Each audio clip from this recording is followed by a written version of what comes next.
you. Oh, fuck. Shit. Fuck. What? My fucking I was opening up a browser and accidentally went over the fucking screen. So I you saw just saw Twitter that for a grand total of 5 seconds. Wait, did it have anything bad on it? No.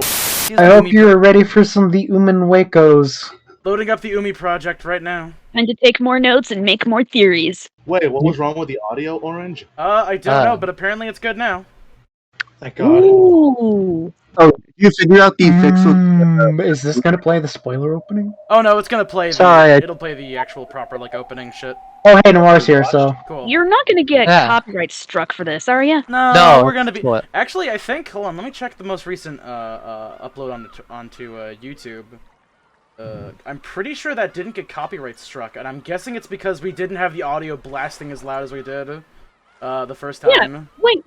Yeah, you're right. Because the one thing you did get copyright struck for was Code Vein. Mm-hmm. Yes, good man. Yeah. Part 2 has yet to actually have any like weird copyright shit, so that's good. So let's see then. Let me just get all the fucking stream shit in view. Oh no, don't start the. Okay, it's gonna start the opening for a second.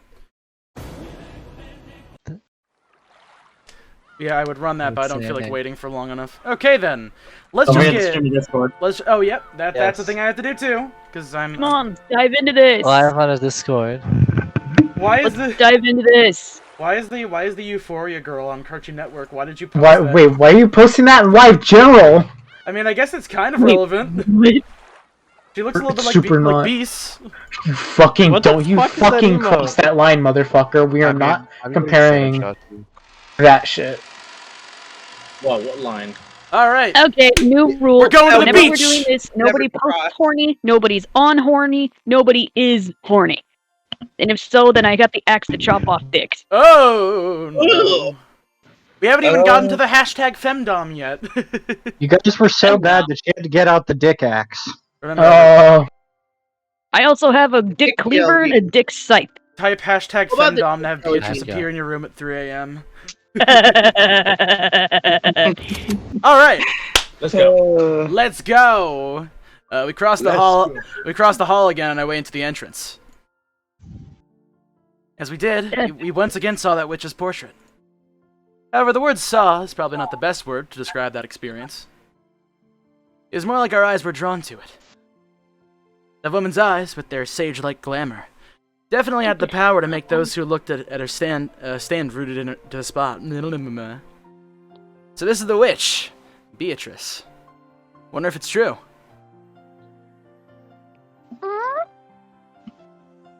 That one doesn't believe.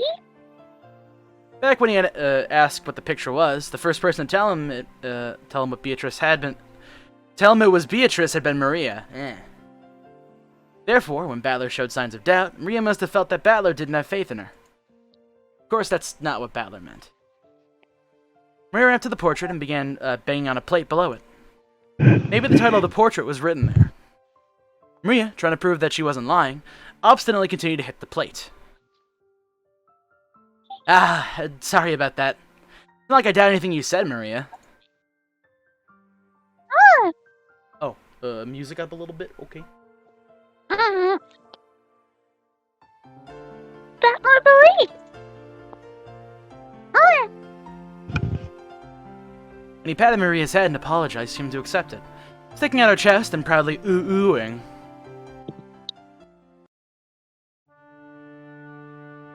Let's see here. My beloved witch, Beatrice. Behold the sweet fish river. Wait, was it this weird long epitaph? The plate did have the title of the portrait written on it, but it was much too big to contain only that. Beneath the title, what looked like a long epitaph was also written. As I skimmed over it, I was taken aback by the array of unnerving words that jumped out at me. Incredible, isn't it? Grandfather had that written. Pretty deep, huh? Huh. I know. It's the place where the gold is hidden.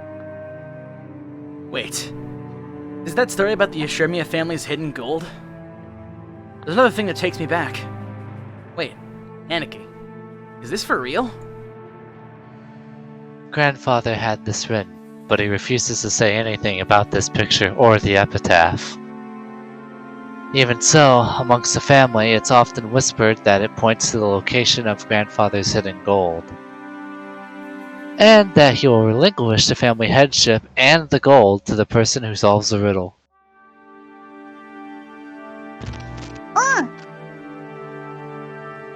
I heard that too. I heard that too.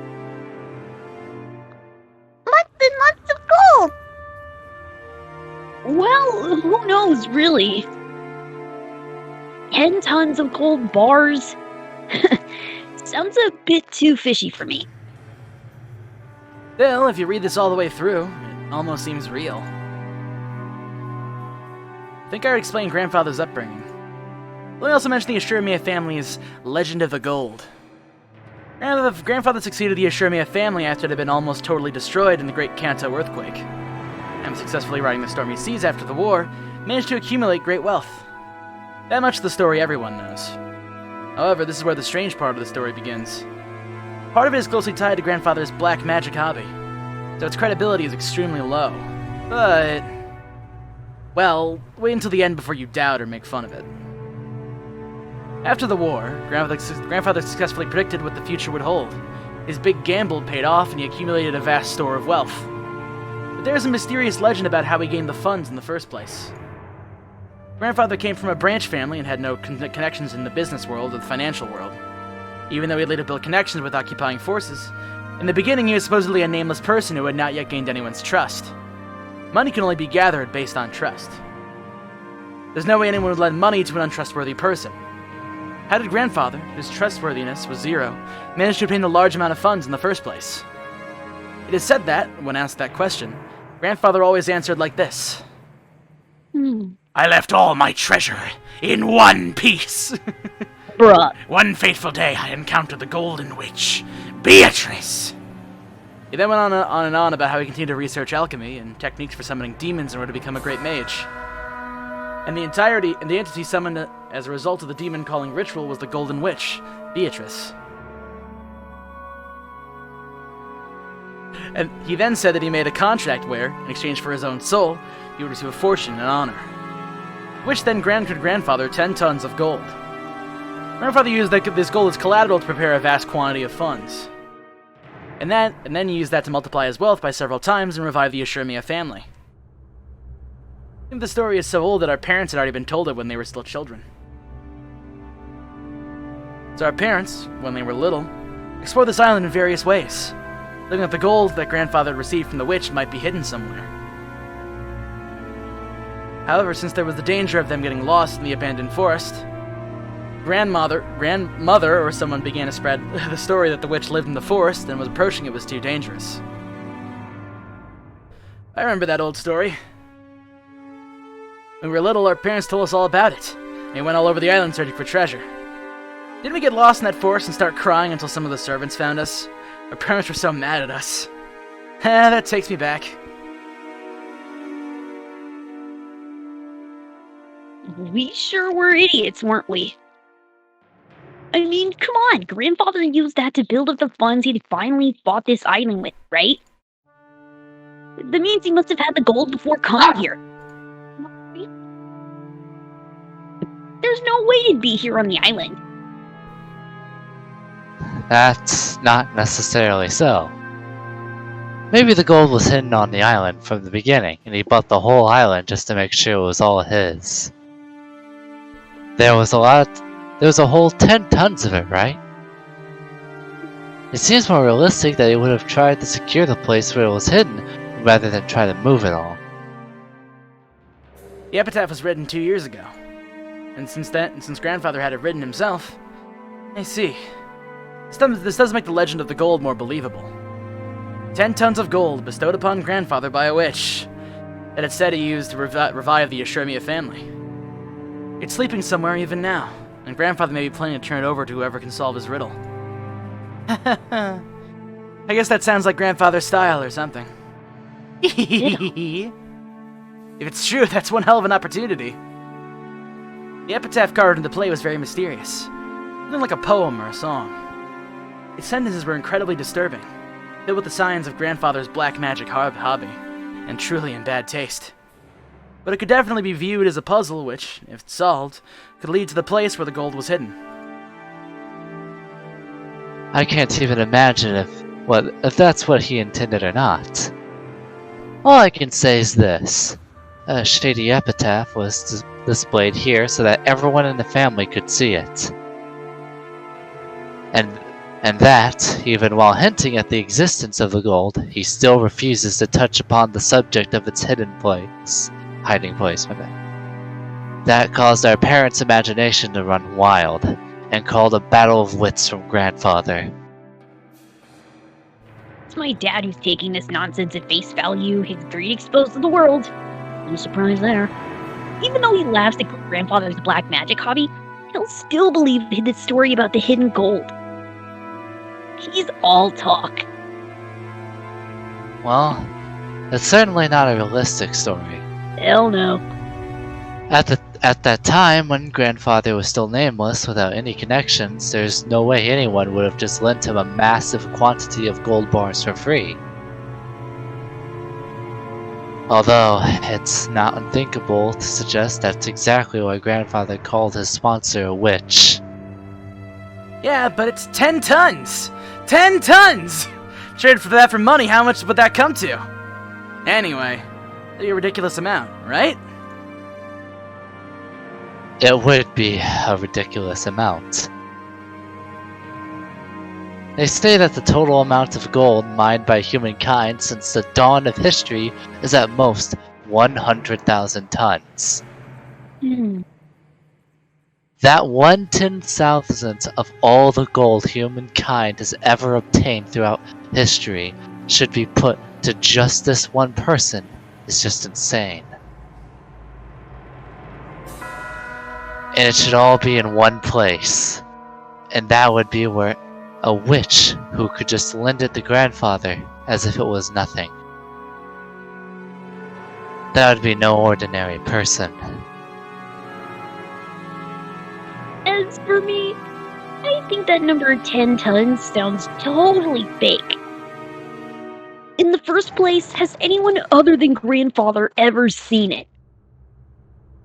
And even if some generous witch lent him some actual gold, couldn't that 10 actually be mistaken for 10 kilos? Even 10 kilos would be a pretty incredible sum, right? 10 kilos of gold is how much? Maria, who couldn't keep up and felt like she was being spoken to in riddles, finally found a place where she could ask us a question. A question which I also wanted to ask right then. When I heard 10 kilos or 10 tons, that's an incredible amount, but I couldn't put a number on exactly how incredible. George Anarchy folded his arm and tried to remember the market price of gold. Well, gold is affected by speculation, and its price can also change depending on its purity and the trustworthiness of the foundry. You would also need to pay a commission to turn it into money. Still, it's definitely a precious metal, and some people even estimate that if gold mining continues at its current rate, within half a century, we will have mined all of it. Just guessing haphazardly. For 1 kilo, I think maybe a price of 2 million yen. What? I know I just plucked that 10 kilos figure out of thin air. But even that could be worth 220 million yen! What? I weigh 8 kilograms. Which means if we had Maria-chan's weight in gold, we can estimate its worth at over 50 million yen. That's just mind-boggling. How much would 10 tons be then? It's 20 million for 10 kilos, times 1,000, so, that's it! 20 billion yen? What the hell? How much is 20 billion yen actually worth? I have to measure it by putting it in terms we could understand. I mean, they say that wages over a lifetime are 20 million, or 200 million yen. You grow up and work like crazy, sacrificing your life for your company, and as you approach old age, you're finally freed. And all that together, including the retirement money, It comes out to 200 million yen. In other words, this is the cash equivalent of a human's life. No. You would even call it the price of a life. What? We're thinking about a sum so enormous that it would require 100 of those lives. Assuming we're for 40 years from the age of 20 to 60. Then it's equal to 4,000 years of work wages. Some of money you could finally accumulate after working every day, starting from the Jomon period.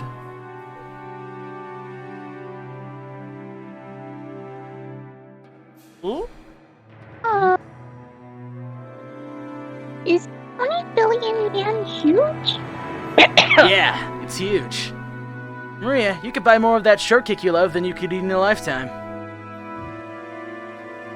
However, while I could imagine 20 billion yen in cash, I don't think it's very plausible for it all to be in one place as gold bars.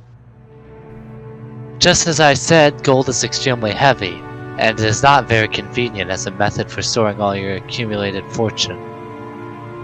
If it was all in a highly valued stocks and bonds, or really expensive precious gems, it wouldn't be unthinkable. You often hear of people who, in the chaotic period of war, traded their wealth for precious gems so they could carry it around with them. But you don't usually hear stories of people exchanging their wealth for gold. Of course it's heavy, but internationally it's the most trusted and stable. Doesn't that mean something? With bonds, for example, if the country is destroyed, they're just scraps of paper. You can also look at it that way.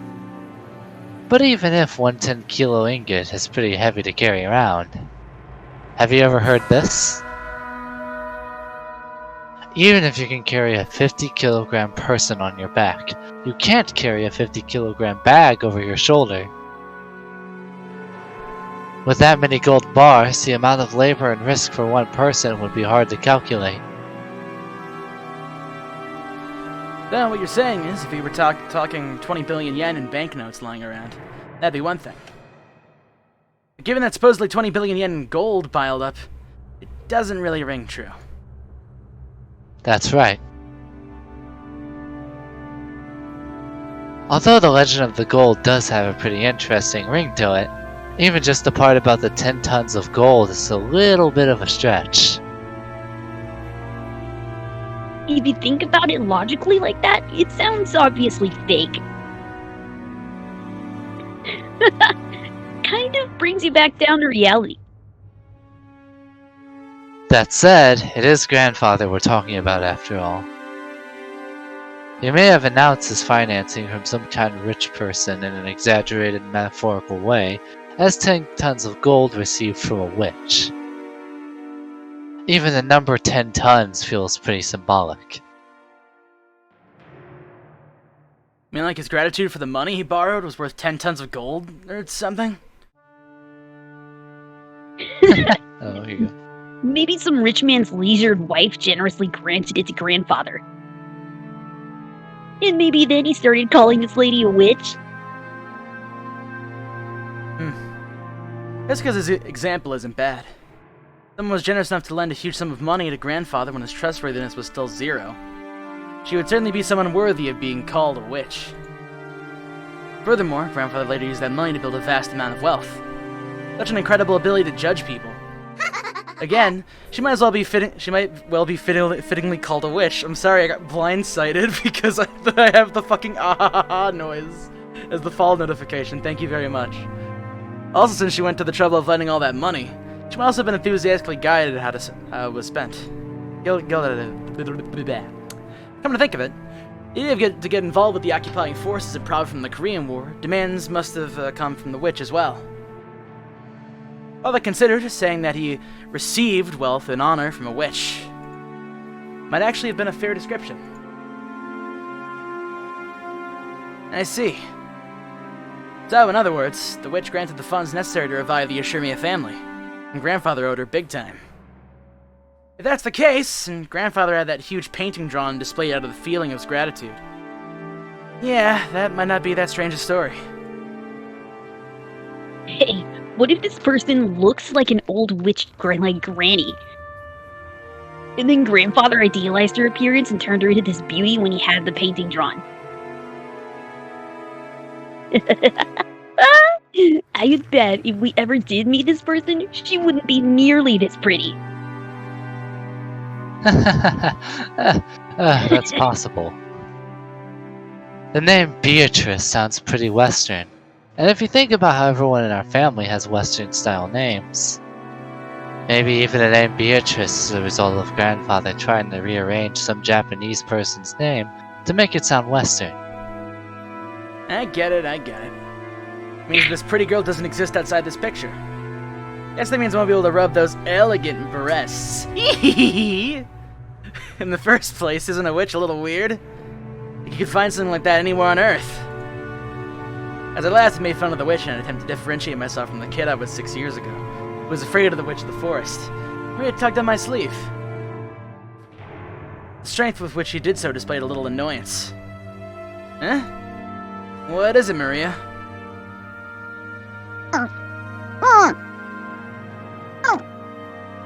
Interesting this! Maria stared up at me. She had an unusual sour look, but I could tell she was angry because of the color of her eyes. Witches exist!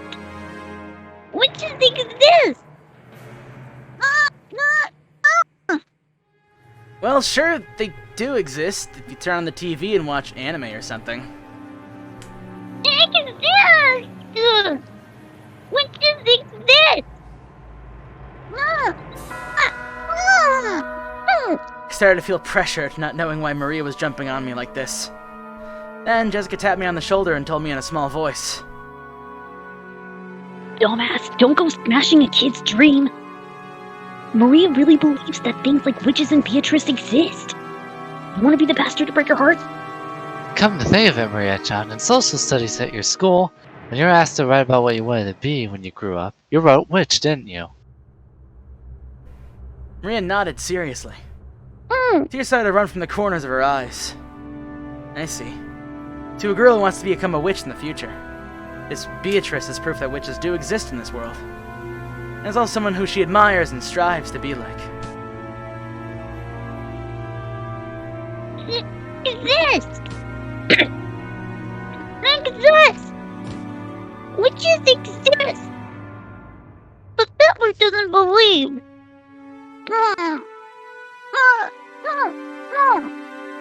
It's alright, they exist. Witches.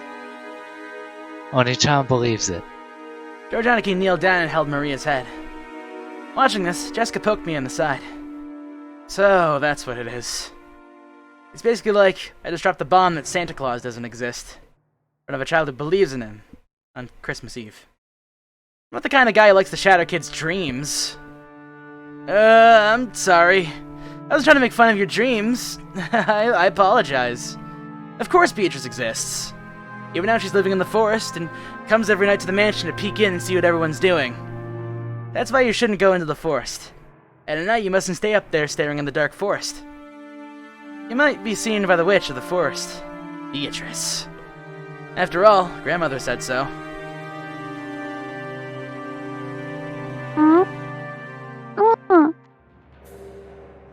Really? Butler really believes? Yep, I believe. Sorry for doubting it. Come on, let's make up, okay? I stuck out my hand and Maria grabbed it with her tiny hand and we made up. Maria didn't grumble any more than that, so Georgianiki and Jessica were relieved.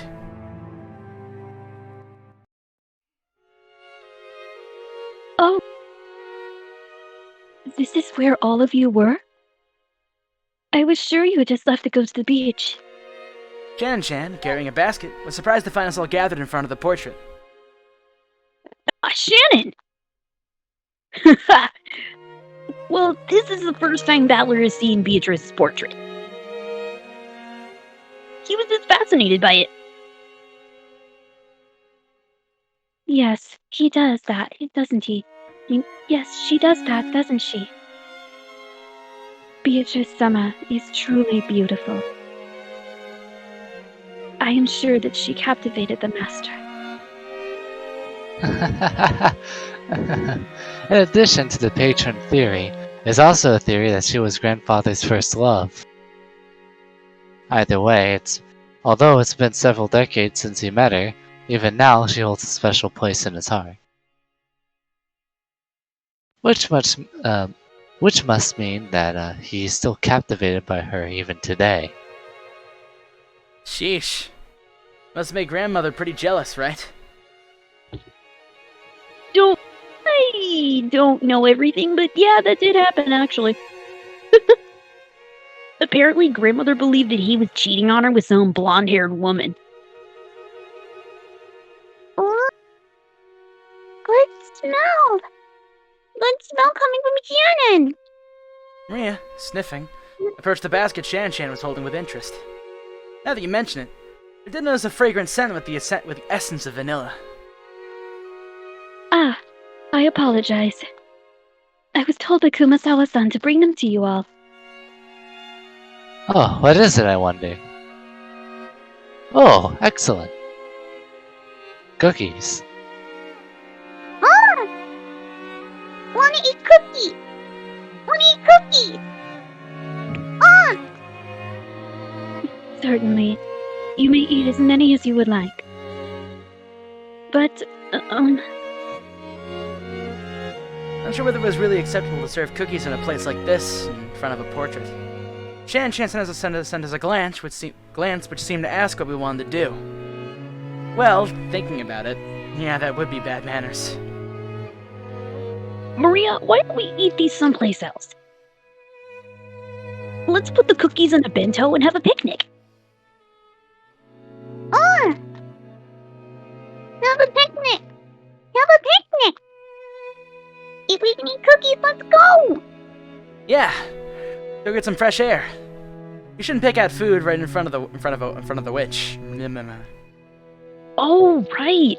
Didn't we say that we wanted to go down to the beach in the first place? Let's go! Let's go! Shannon-chan? Sorry, but could I ask you to get us a blanket to sit on and some flask of tea? Right. Certainly. Shan received her instructions and gracefully bowed before retracing her steps. We headed for the beach on our own. Everyone headed for the entrance in a group. Feeling as though the witch was staring down our backs, I turned around once more. Ah! Butler? You still don't believe? Oh no, I believe. That way is more fantastical. The Golden Witch Beatrice gave grandfather 10 tons of gold. And that gold might be sleeping around somewhere. Plus, they're saying grandfather wrote that strange epitaph as they're challenging us to find it if we can. That kind of romantic story is way better. 20 billion yen's worth of gold! Even if we split it up between the four of us, that's still a ridiculous amount of money. 5 billion yen for each of us. Incredible! With that kind of money, any business would prosper. No way. We could live our whole lives fabulously without even working at all. Ah! Not 5 billion yen! Cookies! Cookies! Marie would take cookies over money. Still, 5 billion yen. Like a dream.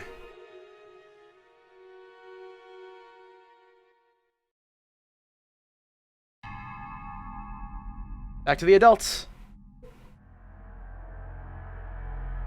Noir! Noir, you are needed. Gross. Grouse. Oh, he's eating Wait, steak. you're eating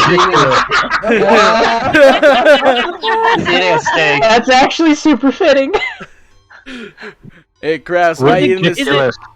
Is it good steak? Oh, wait, no, he's back. He's good. We're good. We're good. We were able to get a Is it response and truly we're cool. possible Oh, that so you all very- believe in Father's legend of the gold? Story about a witch who gave him the gold and so forth, we obviously don't believe. However, there's no mistake about the gold. Multiple sources have confirmed the fact that Father was in possession of gold bars from an unknown source. We heard that before the Modern Soul Company president died, Father showed him a large amount of gold somewhere. Father stated clearly to him that there were 10 tons worth. That's just the nonsense of a senile old man. Along with Father, he was just fabricating a story. You can't take it seriously. If that gold didn't sorry, I need to get in the voice. If that gold didn't exist, he wouldn't have been able to gather so much funding. Before the president died, he was a person whose sincere personality gathered a lot of respect from many in the business world. He wouldn't have become a partner to such a fraud. Anarchy. The president of Maruso definitely saw it. 10 tons of it, clearly, with his own eyes. Even more, Dad let the president take one ingot at random and have it examined. The results of the examination showed that the 10-kilogram ingot had a purity of 4 nines. He said that the Ushiramiya family crest, the one-winged eagle, was carved onto it. Almost instantly, the Urushimiya legend of the gold spread among the fixers of the business world. Gold from an unknown foundry has a poor rate of conversion into money. Thinking that it was a chance for decisive profits, they accepted it as collateral, and as a result, Father was able to receive a giant loan. This is the most ridiculous nonsense I've ever heard. How old are you people? Are you still taking that fairy tale you heard as a kid at face value? Where's the proof that this 10 tons of gold even exists? Isn't it just the lies of Father and those who are closest to him? Of course it's just a story. But still, Anarchy. The amount of money that Dad raised required a suitable quantity of collateral. Even if the gold was just a rumor, that he must have shown them a treasure of comparable worth is an unmistakable truth. Don't you think? It was just a fiction of gold created by our penniless father. He made it seem that non-existent gold actually existed and fooled his sponsors. It was probably the gamble of a lifetime. Fortunately, his use of those funds proved successful. If the Korean War demands hadn't come and the Ushiramiya family hadn't been restored, Father would probably have been hounded after as the crook of the century. In that case, are you saying that the gold never existed, and Father made it all up? Of course! Therefore, after he had become sufficiently successful, the fiction of the gold was nothing but an inconvenience. So Father made up that absurd story about the witch and black magic and made the whole thing seem less believable. In other words, he revealed that the gold was a complete fiction. If he says that he received the gold from a witch, no one would believe that it exists at all, right?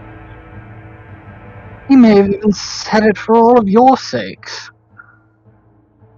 Nevertheless, some stupid offspring wanting to divide up this non-existent gold with the rest of the inheritance have appeared. Rosa, don't tell me that you believe this kind of a fabrication. I can't prove whether or not Father really has the gold. However,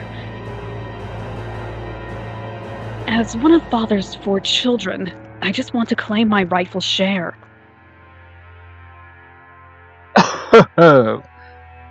It seems even Rosa has learned to assert herself. Alright, maybe this is what you all want to say. I'm trying to keep all of the gold to myself. Nissan, the fact is that you've obtained a mass amount of funding. If we rule out the possibility that you've been embezzling Father's personal funds, then there's only one possible possibility left, right? Anarchy, maybe you've already found the 10 tons of gold bars. It sure looks that way to us. Ridiculous! Something like that never existed in the first place. Then explain yourself. Embezzlement of Father's assets, Father's hidden gold. How could you have gathered so much funding if you didn't use one of these? I also have many friends in the political and the financial world. I have done nothing more than gain their assistance. And as for that, I have no responsibility to explain it to you. You understand, don't you? There's some topics that can't be talked about. If that's the story you insist on, then fine. But Anarchy, Dad doesn't have long. Nobody can ensure that he will live to see this day next year. When Dad dies, the inheritance will be passed on immediately. We will all set up impartial lawyers and accountants to inspect the state of Dad's finances. If at any time the fact that our brother has just unjustly interfered with Father's money comes to light, you understand, right? I don't have a clue what you're talking about. Oh, we think you do. You're starting to make me feel as indignant as my wife was. Father's gold is definitely one of Father's assets. I understand it's money you can't reveal openly. Even so, the 4 siblings should have equal right to it. In short, we'll also have your financial situation investigated to determine whether or not you're hoarding that gold. You have a good opportunity right now. Prove the existence of this backup from friends and acquaintances that you mentioned. That way you will be spotless. And we can sportingly apologize for foolishly doubting you. Simple as that. Right, Rosa? That's right. Kraus Nissan, you are the one who's avoiding the topic. If you were guiltless, you could just prove that you were in the right, yet you aren't even trying to respond.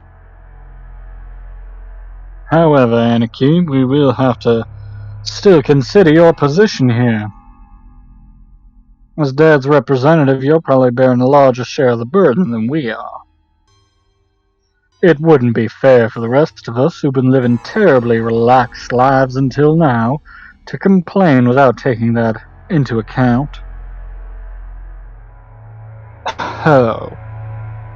I'm spoken ill of one moment and flattered the next. It's quite tiring.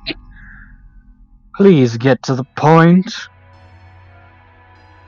In short, randomly investigating nitpicky aspects of Father's wealth seems to be pretty darn boorish. Seems to a pretty darn boorish way to do it.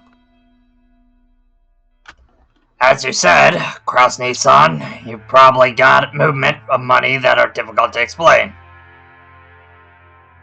We understand that, and that's why we've come to consult with you. A mutually beneficial consultation. Consultation? Oh. When the inheritance is distributed, you will be rewarded for your years of hard work taking care of Dad by an agreement that is generous in your favor. Don't misunderstand us. It's not like we're saying that we will abandon our rights. It's just that when we claim what we deserve, It wouldn't be bad if there was a generous understanding of your portion. And that's what we mean. In other words, if you'll accept our conditions, at the time of the division of the inheritance, we won't mind leaving the investigation of Father's financial status to you, Krasny-san. All the siblings from Ava down suspected that Kraus was trying to steal their father's wealth. In that situation, letting Kraus report on the state of their father's wealth by himself was extremely contradictory and a huge concession. If, as they claimed, Kraus was actually embezzling money, Kraus would be able to hide that fact. Besides that, it would also be possible for him to control the distribution of the inheritance in a manner favorable to himself. Kraus, also realizing this sounded too good to be true, couldn't help but feel doubt. He had to worry about what they would ask in return for such a compromise. Oh. After mistrusting me completely, you now say that you're willing to restore your confidence in me as the eldest sibling. And what are you asking for? Just what we deserve as siblings. You aren't the kind of person who would steal Dad's property. However, there's no patron financing you. Considering all that, there is a certain explanation that would satisfy the rest of us. Done. You found the 10 tons of gold and used that as collateral to gather some funding. Yes, just like Father did in the past, right? If that's the case, there won't be any funny bits in Father's finances. You've always been a good son looking after Father. Why would we mistrust a person like that? You're being so roundabout, I can barely understand you. Say it more clearly and specifically, if you would. Our first condition. Anarchy, you must admit that you found Dad's gold. Are you asking me to admit that I possess gold that doesn't exist? Our second condition. Recognize our rights to a share of the gold and pay it to us. How foolish. With the non-existent 20 billion yen of gold, that would be 5 billion yen per person. Are you telling me to pay a total of 15 billion yen? Preposterous. Keep listening until the end. We know that much money can't just appear out of nowhere. We're not asking you to make an impossible deal. Of course, regarding the portions of the gold, we plan to reward you sufficiently for your hard work up until now in our calculations.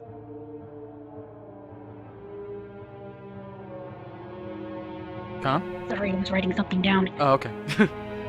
Our third condition.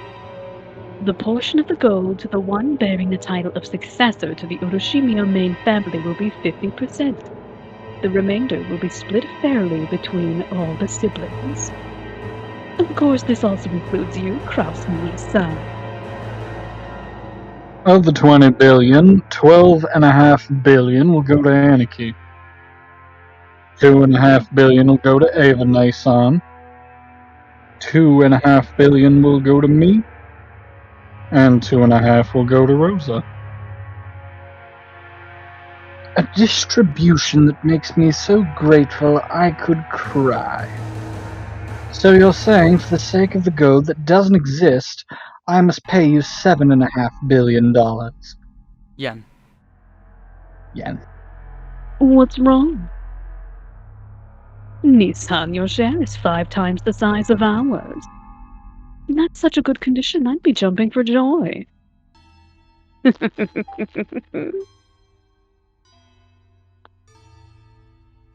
Our fourth condition. The dividends will be paid out along with the distribution of the inheritance at the time of Dad's death. However, as a deposit, 10% of our portions will be paid to us promptly. The payment must be made before March of next year.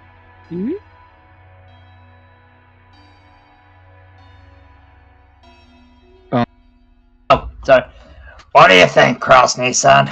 This is an ideal chance for you to restore the trust that you need to run Father's assets, isn't it? Of course, it might be impossible to get a whole 7.5 billion before Father's death. However, you can't say that you can manage a deposit of 750 mil, right? Paying 700 million in half a year might be slightly bothersome. But someone like you, who has many friends in the political and business spheres, should be able to manage it. No, I'd hope to. Hang on, my mic is opening a little long. Give me a sec. No problem. What's going on? It's just in my concept. Normally, I'd hope to receive the 7.5 billion right now, all at once. But out of concern for your position, if you'll just show your sincerity by delivering 10% for the time being, it's alright to let the remaining 90% carry over into the distribution of the inheritance. Right. Surely even you can offer me 10% to show your sincerity. Why do all of them need money? So the right to investigate the status of Father's assets is being sold to me for 750 million.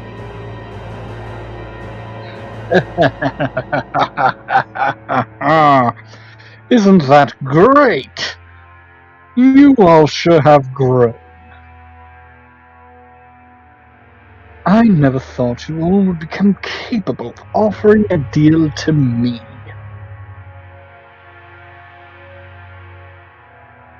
Nisa, if you accept these, the rest of us siblings will leave the investigation of Father's assets to you.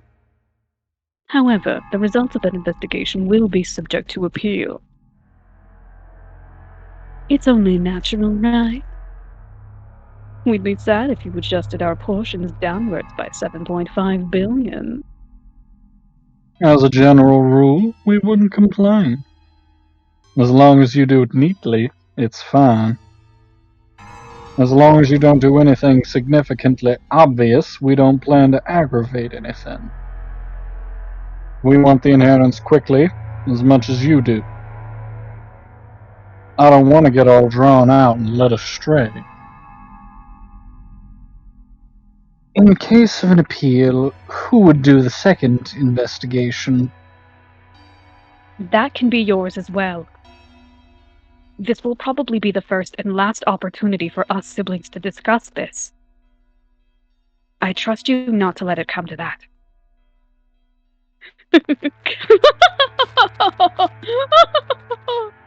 Rosa, you really can talk sometimes. That Kraus was not trusted whatsoever, as the oldest sibling was by now so obvious that it required no explanation. The formerly tyrannical older brother would always abuse his privilege and infringe upon the other siblings' shares. In response to that, the other three, now adults, were for the first time striking back at him by working together. I'm sorry, but there are further conditions. Our fifth condition. This decision must take precedence over Father's will. Later on, we don't want some will to appear and make the decision completely useless. I see that you're very cautious. Then let me ask, if the gold really were found, what would you do? As long as you're settling this matter with the corresponding payment, then whether the gold really appears or not makes no difference to us. You can think of our shares an advance payment. It gives you something to live for. You plan to turn this island into a resort, right? During construction, you might stumble upon the gold by chance. Ava let out a high-pitched laugh. Kraus watched without even flinching. Let me add a seventh condition before I accept. In the situation that any sibling other than myself finds the gold, they will immediately turn it over to me. Yes, of course, we'll guarantee you that.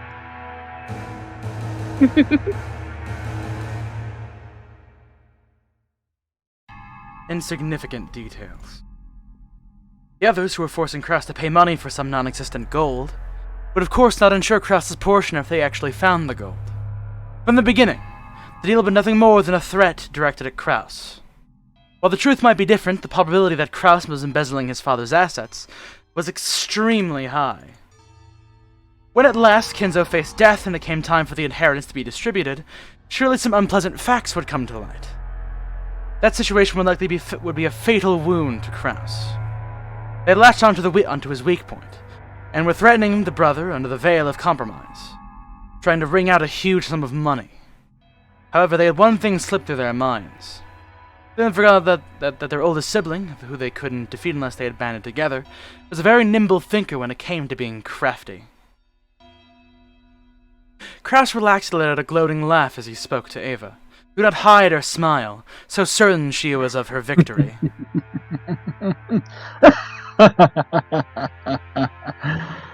This all sounds marvelous to me. I had been feeling a deep pain in my heart at my estrangement from the rest of you. If by accepting these conditions I could make our sibling relationship friendly once again, I would be quite pleased. I'll gladly take you up on your offer. Be happy, Rosa. We have a deal. Rosa's expression dimmed. When her brother started talking like this, the conversation would never change for the better. Ava was all sensitive to realize this. Therefore, even though Kraus had obediently accepted the deal, she was able to wipe away her feeling of insecurity. My, how obedient. That's not like you need, Sam. That's harsh. You think I have no ulterior motive? Yes. Of course I don't. I'm just like all of you. I'm just like all of you. Although only that part was emphasized. The color of Rudolph's face darkened. I have a plan, just like all of you. That's what it sounded like to him. That gave him a sense of urgency. Trying to bring the near-finished discussion to a conclusion, he rushed to wrap it up. Then we're good. So, Anarchy, would you mind signing here? This is a written contract containing the discussion we've been having. There's one for each person. Everyone will sign for the same contents. Rudolph took 4 written contracts out of his breast pocket that had the details of their deal written on them. Nah. Of course, we'll also add the 7th condition that you proposed, straight away. Don't worry. Anarchy, will you use a pen? Rudolph took a fountain pen out of his breast pocket and offered it to Kraus. Kraus made as if to accept it, but then, with a small laugh, drew back his hand without taking it and spoke. Oh, actually, in order to make sure this agreement is definitely effective, I would like to propose a single amendment, if you would. When Kraus said that one sentence, all the siblings felt at the same time as though something annoying was creeping up their backs. That won't do. We've already decided, haven't we? Be quiet and sign it. Ava, why are you so impatient? Of course I'll sign. I'll promise you all your share of the gold, 7.5 billion yen. Of course, I also promise that when Father's inheritance is distributed, I will cleanly and neatly liquidate it. However, there's just one point on which I must ask you to compromise. What are you talking about? What point don't you like? The part about promptly paying 10% of each portion, the 750 million yen. As you pointed out, my financial situation is not prosperous. While I am guaranteed to definitely collect on various future investments, at this time I have no choice but to admit that I am very poor. In short, I have absolutely no money that I can move around right now. I'm incompetent, and my business skills and senses are dull. An unfortunate such as me, to use your words, has no power to move 750 million in just half a year. That can't be true. Are you trying to deceive us with offhand remarks? At the time of the division of the inheritance, I will liquidate everything at once. Remove the condition that I must pay you 10% in advance. That's all you have to do to get me to sign. Krasny-san, that 10% is nothing more than a number to measure your sincerity, isn't it? Strictly speaking, we shouldn't even be making you a deal in the first place. We're doing you a big favor by offering to let you slide for just 10% in good faith money. We explained all that to you so you don't think rejecting that part damages our trust in relationship a little. Hideyoshi had a humble expression on his face and had his hands clasped together. But his eyes were not calm at all. Kraus had already seen through that shadow in the depths of those eyes. Why are you all so hurried? Or are you possibly afraid of something? Rosa, won't you at least tell me? Secretly, without telling the rest of the siblings. It's not like I... Quit it, Anarchy. All we're asking is whether you're gonna sign or not. Just forget about any strange deals of anything suspicious. Oh? So I've no margin for negotiation. Do you claim that my position is so weak that we're not in an even relationship? Shivers began to crawl up Rudolph's back. Ever since he was a child, he had never been able to overcome the height of the wall that separated him from his older brother. And now again he begins to feel himself getting sucked in by it, and the long shadow it cast. Shouldn't deals be made on an even footing? To me, this deal is something to restore the long-lost trust of my younger brother and sisters and deepen the love between us siblings. It's been a cancer in my heart that I wish to resolve quickly. I'm very happy that I'm able to resolve it today. But you two would be very happy to see this deal quickly concluded, wouldn't you? Kraus stared at each of the siblings. They all avoided his gaze with animal-like instinct. Only Hideyoshi was slow avoiding it, so he was caught in Kraus's gaze. Hideyoshi-san, I hear that your company's been going extremely well recently, hasn't it? You didn't hit any problems getting it listed as a stock, and both its performance and stock prices are constantly growing. I'm truly jealous. My husband's situation surely has nothing to do with this. However, it is unfortunate that you've neglected your stockholders. It's also horrible that you were unable to solidify your base when you became stock-listed. Before you realized that some bad-natured fellows had bought up a considerable amount of your company's stock, hadn't they? How could you know something like that? The same way as you. If you can collect evidence proving that no one would offer a loan to me, then I can collect evidence on you. Ha ha ha ha! Is it really that strange of a thing? Kraus grinned broadly. In contrast, Hideyoshi's face was turning obviously pale. Hideyoshi's company was a fast food chain operating company that he had started from nothing. Through Hideyoshi's management efforts, performance of the business reportedly rose and magnified, and ultimately succeeded in becoming a stock-listed company.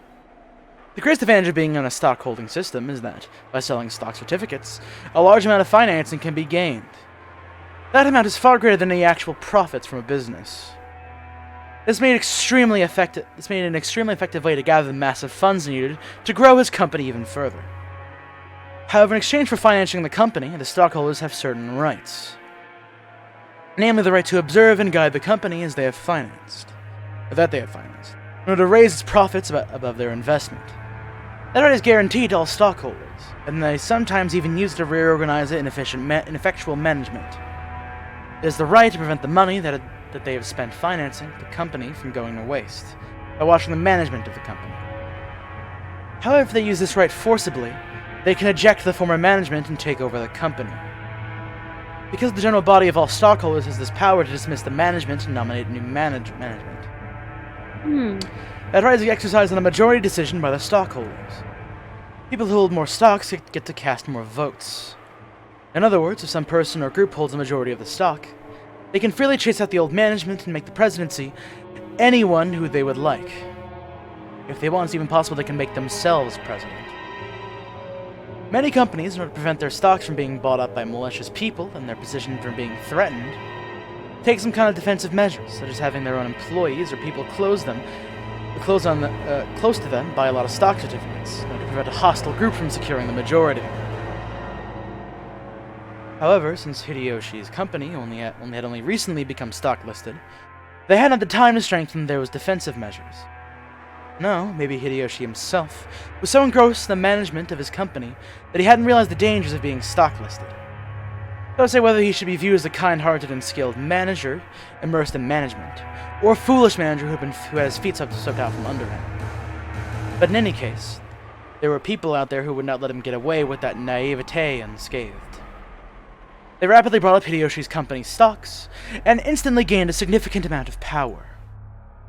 They then sent anonymous documents to the stockholders and began to capture the majority.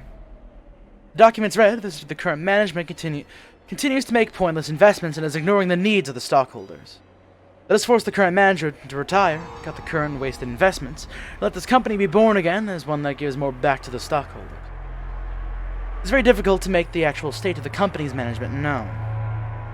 They maliciously twisted the figures Hideyoshi had produced from a tiny amount of sleep, and a constant concern for his company made him lose the trust of the stockholders. Their effort had almost collected a majority of the stock in his company. At that point, even Hideyoshi noticed and started to buy back the stock, but the stockholders, who had realized the company was undergoing an acquisition maneuver, demanded a ridiculous price for the shares that Hideyoshi was trying to buy back. They continually tortured Hideyoshi, who had no leeway in the negotiation of the price. One of the certainties of capitalism is that the value will rise when both parties vie for the same thing. And one of the certainties of democracy is that the majority controls everything. Oh, fuck. So in the end, whoever manages to buy up the most stocks wins. So whoever has the most money wins. If Hideyoshi could obtain a large sum of money at this critical time, he'd be able to avoid losing all that which he had built up. Therefore, more than anything else, he wanted a lot of money right now! Oh wait, you actually quoted that in the tweet, fuck. Mm-hmm. He couldn't wait for the division of Kinzo's inheritance, which may not happen for some time. And you, Rudolph, you've been in a lot of trouble lately, haven't you? They say it's scary overseas, but it seems that's really true. American trials are settled quite emotionally. They won't give a generous judgment to a foreigner. What? Weren't you advised by your lawyer that making a settlement with the other party would be more economical in the end? What is he talking about? It's just troubles at work. It's no big deal. It'll be settled with money. Kyrie quickly recognized what Rudolph's complicated expression meant. Her husband had gotten wrapped up in some kind of trouble without her knowledge, and had been suffering alone. That's right. In this world, anything can be settled with money. After all, it can even buy back the broken bonds between siblings. America is very fussy about the violation of rights. But with money, anything can be settled. Long live capitalism. Although rumors abound that the settlement money may reach several $1 million. Rudolph had been building a large amount of wealth with a certain type of niche market. Visual novel readers. However, a niche is a niche. It's definitely not a sunny job. An American corporate giant was trying to accuse Rudolph's company of violating their rights. For various reasons, it was as though that winning the trial was extremely unlikely, and Rudolph was being pressed to surrender outright. But even so, there was a way to resolve it. With money. He could only pay that money, though it may be painful, he could still pick himself back up. But if he didn't pay, he'd lose everything. Therefore, more than anything else, he wanted a lot of money right now. Rosa, you're a good and noble little sister. You wouldn't even touch a dangerous money game. However, your soft-hearted nature was your ruin, wasn't it? I wouldn't think one should agree to become a co-signer so lightly.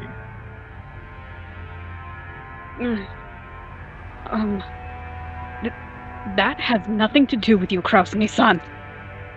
Rosa uncharacteristically laid bare her emotions and yelled, because she had thought that she had kept it a secret. As Kraus watched, he slipped a muffled laugh. There was nothing to fear.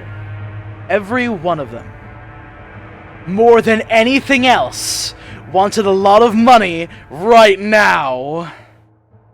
In other words, the situation had been reversed. Because only Kraus, who they were threatening, had no urgent need for a large sum of money. Compared to that, the three who were threatening him wanted more money quickly no matter the cost. So the longer Kraus postponed the deal, the greater the advantage to him. Kraus was very sly. He had known of their Achilles' heel from the beginning. Even so, he had not been certain. Therefore, he had hidden that until the very end, and upon closely and completely examining their attitude, he had struck back. If I could, I would love to raise some money for my darling brother and sisters in their time of need. But unfortunately, I have nothing on hand. If you have any sponsors in mind that can raise a whole $750 million, I suggest you try there first. Kraus's elated words were horribly blunt. The other siblings could do nothing more than listen, grinding their teeth. If they could think of a sponsor that convenient, they wouldn't have kept up this charade.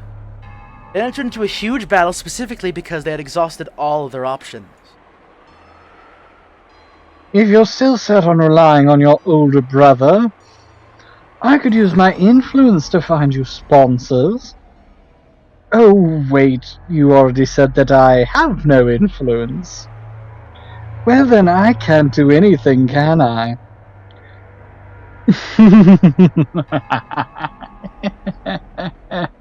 Kraus's low, gloating laugh began to fill up the parlor. The younger siblings who had, until now, been driving the oldest brother into a corner could nothing more than grimace and grind their teeth. Eva! Don't make me laugh. As if I would put myself in your debt. Don't make me laugh. Don't make me laugh. If we relied on you, how would you help us? I told you, didn't I? All I can do is find other sponsors for you.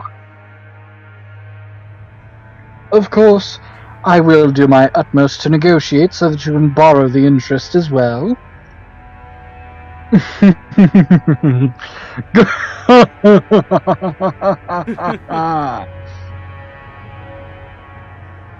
Damn you. Taking advantage of us. Didn't they kind of already ruin this for themselves because all of those are their own goddamn faults? Listen. It's almost like the rich people are assholes. What made you say that? Long live capitalism, baby. Long live I mean, I'm just saying, like, there's like silverware still lying around from the food. Look, Like, I'm if they just all saying. grabbed a fork and went at it, like, Kraus won't be able to stop them. I'm just saying. Look, I'm use just them saying, afterward. they just need a lot of money right now. Oh wait, they aren't rich. What they all need is a giant foot up their ass. Baby! Baby. Please calm down. I am calm. I'm extremely cool. Not right now, you're not. So true, Rudolph. So true. Bastard. Yes, King. Kyrie grabbed her husband's hand. His extremely cool hand. That actually made him feel even more pitiful, so Rudolph shook it off. You know I love that shit, but calm down. Kraus laughed as though seeing that made him extremely happy. That's DP killing me. If only we could truly find Father's hidden gold at a time like this.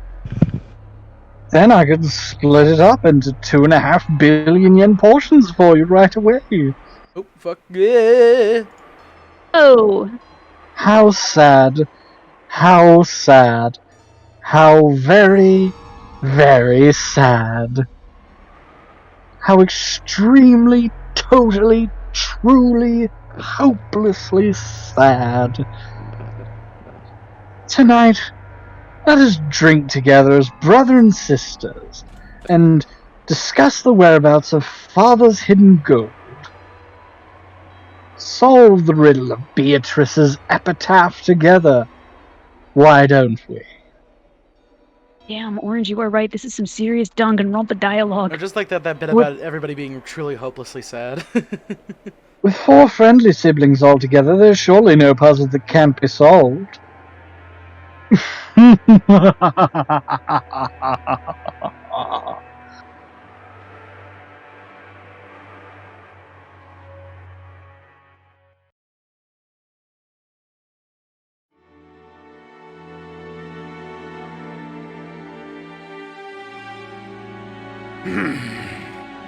How interesting. And what are the conditions that they attached? Certainly. Whether or not Kraus-sama actually discovered the gold, he would pay Eva-sama, Rudolph-sama, and Rosa-sama a total of 7.5 billion yen for their shares. However, 10% of that would be paid before March.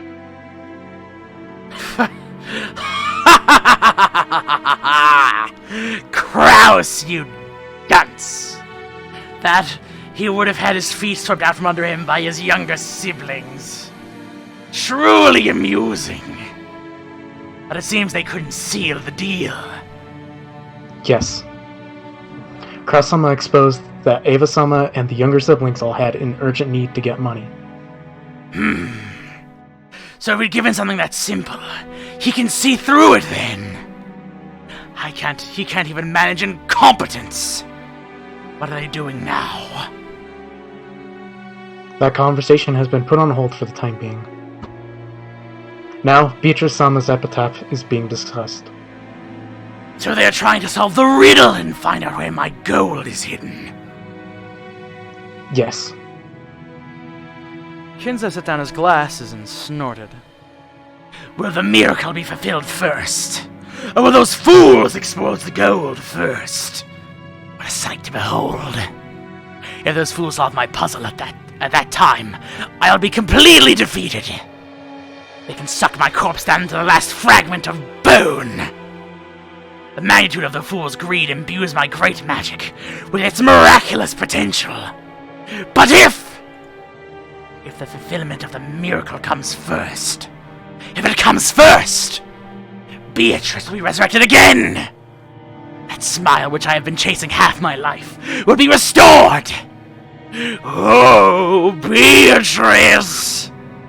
The sacred night when the miracle was wagered will come, and the devil's game will begin. I will definitely win. and will definitely remain alive. You have the lives of all the others. And wealth or honor, or assets, or gold, or anything. I want to see your smile one more time. Kenzo choked, apparently in great pain. Ken then got closer and tried to pat his master's back, but Kenzo signaled that he didn't need to. Do you know why I went to the trouble of exposing the hidden location of the gold, so that everyone could see it? No. It's because of the magical powers determined by risk. Fear the number of the people who try to discover Beatrice's gold. Look at the danger of that happening. And assuming that the bet is successful despite those long odds, the magical power would bring about an even grander miracle. In other words, magic is a game. If it is not true that the most superior person will become the winner. The winner becomes superior because he is granted magic. Do you understand? Just the miracle of life is granted precisely because of a victory against divine odds of several 100 million to 1. Is that a little difficult for you to understand? My apologies. That's fine. It all comes down to this. To the one that solves the mystery of Beatrice's epitaph, I will give all that which I have built up. Wealth, honor, gold, and succession to the Ashirmia family headship. Everything that I have established. But to tackle that riddle is not limited to my children. If it were you who succeeded in solving it, it would make you qualified to gain everything! Yes. However, I can possibly understand such a difficult riddle. Oh, I'm yawning. Hold on a second. Of course! I made it difficult, but you must also challenge it. That'll become the seed with which the miracle of my magic will be summoned. Everyone challenges it, and everyone fails. That'll be that. However, the miracles are gathered and the magical power is born. It will happen then! Beatrice will revive. Therefore, you too must challenge it.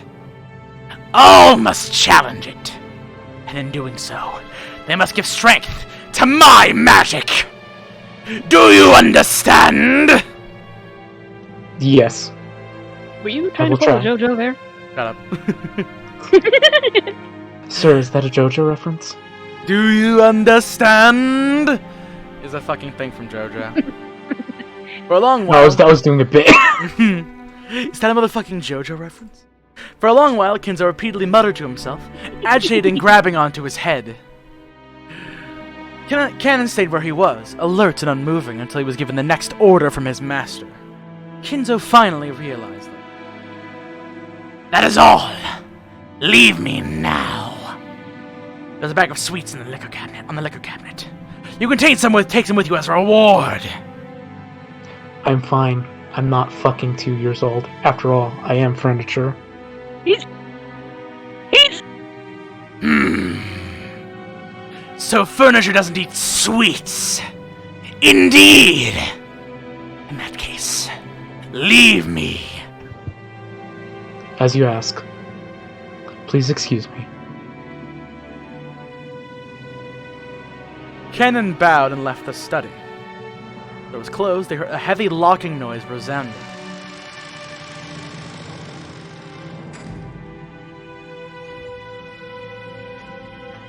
That was the 5th tirade today. Beatrice! But that was not the sound of Kanon locking the door. It was the door locking automatically. No one could enter without Kinzo's permission, and once they left, they could not enter again. It was a mechanism that Kinzo, unable to trust his blood relatives, had created to lock himself up in his own study and isolate himself from the outside world. The ones he could trust now were not the sons who shared his blood, but those servants who called themselves furniture.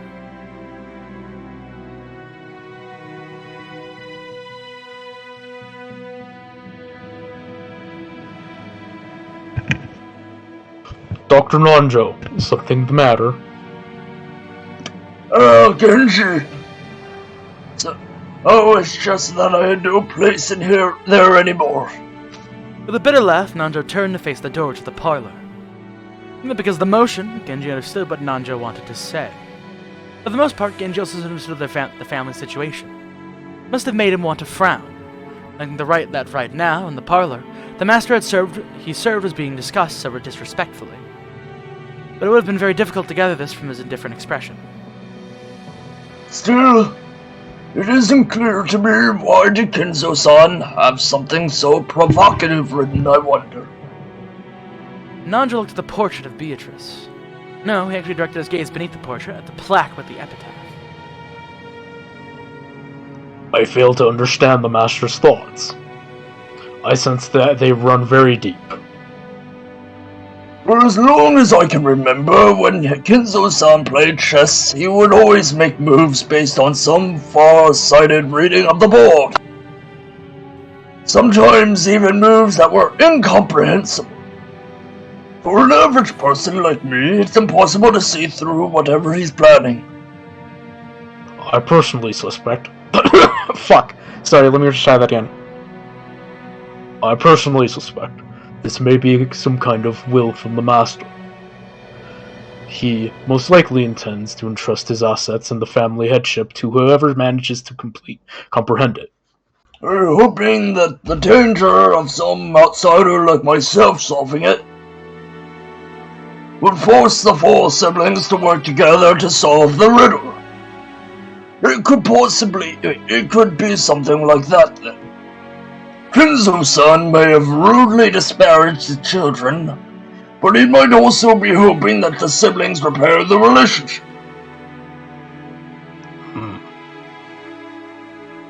If, as Nanjo said, this epitaph had been written to repair the relationship between the siblings, how heartwarming that would be.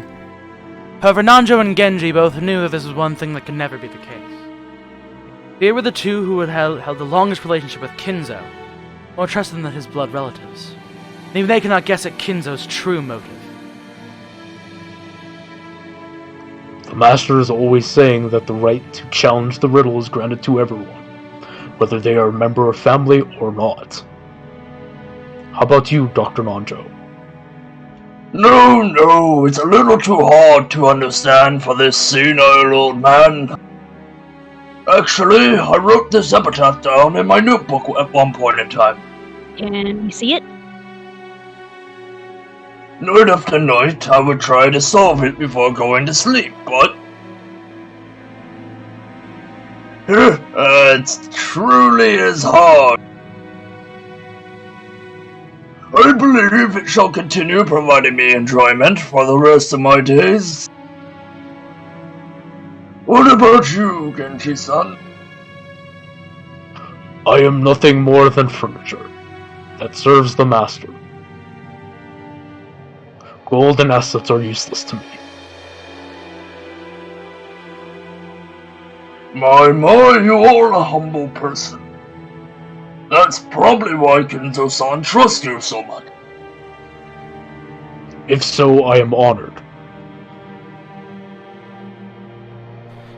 As Nanjo lightly laughed in response, he once again looked at the epitaph. Oh, behold the sweet fish river running through my beloved home of old. Who seeks the golden land, follow its path downstream in search of the key. I can't slow down. I can't write that fast. Okay, here, Khan, don't worry. You'll have time to write it down right now. That which is written on the epitaph of the portrait of my beloved witch, Beatrice, is as follows. Behold the sweet fish river running through my beloved home of old. You who seek the golden land, follow its path downstream in search of the key.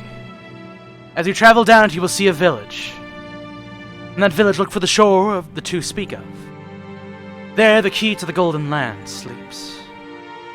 You who laid hand upon the key must journey as follows to the golden land. On the first twilight, sacrifice the 6 chosen by the key. On the second twilight, those who remain shall tear apart the 2 who are close. On the third twilight, those who remain shall praise my noble name. On the fourth twilight, gouge the head and kill. On the fifth twilight, gouge the chest and kill. On the sixth twilight, gouge the stomach and kill. On the seventh twilight, gouge the knee and kill. On the eighth twilight, gouge the leg and kill. On the ninth twilight, the witch revives, and none shall be left alive. On the 10th twilight, the journey ends, and you shall reach the home of the gold. The witch shall praise the wise and bestow 4 treasures. One shall be all the golden land's gold. One resurrects all the dead people's souls. One shall revives all the love of one even revives all the love they possessed. And one for the witch to eternally rest. Rest in peace, my beloved witch, Beatrice. And we now have access to the epitaph. I just want to point this out real quick, Con. You are taking notes. I want to note that there is a system where, like, the epitaph, we can actually get it, like, from a secondary source. So if you miss something, you can just ask us and we can pull up, like, shit. Mm-hmm. I still prefer to go ahead and have it handwritten down, just in case. Okay, fair enough. Just, don't go. Well, I mean, like, in case you missed something that you didn't get written down. Don't go looking up the epitaph. I know, but thank you very much for posting it. Alright, cool. Alright, so in the 10th twilight, the journey shall end. You shall reach the Golden Land. You really are diligent, Maria. Did a good job taking notes on all this. I forget a lot, so I write things down. Write things down like Mama said. There was a notebook inside the handbag. Maria was always carrying it around. I'm feeling personally called out right now. Me too. I write things on sticky notes all the time, so I don't forget. And Beatrice's epitaph was copied onto it. Thanks to that, you're all able to challenge the puzzle of the epitaph while here on this beach. For Jessica and the others, there was a puzzle that they had already tried to solve several times, and had already gotten bored with it. But it was a first for me, and I was so excited that I couldn't stop. It would tickle my male sense of romance. Let's start with that first line. Behold the sweet fish river, running through my beloved home. I'm just gonna say the line as I know. It's my beloved hometown, not my home of old. Where was grandfather's old home again? I heard that before the war, the Yoshiramiya family had a mansion near Odawara. So that said, you'd want to know about a sweet fish river that flows through Odawara, right? Yeah, because that river's the starting point. And then it's got you who seek the Golden Land and follows the path downstream and search the key. What rivers are in Odawara? It's gotta be the one with sweet fish swimming in it.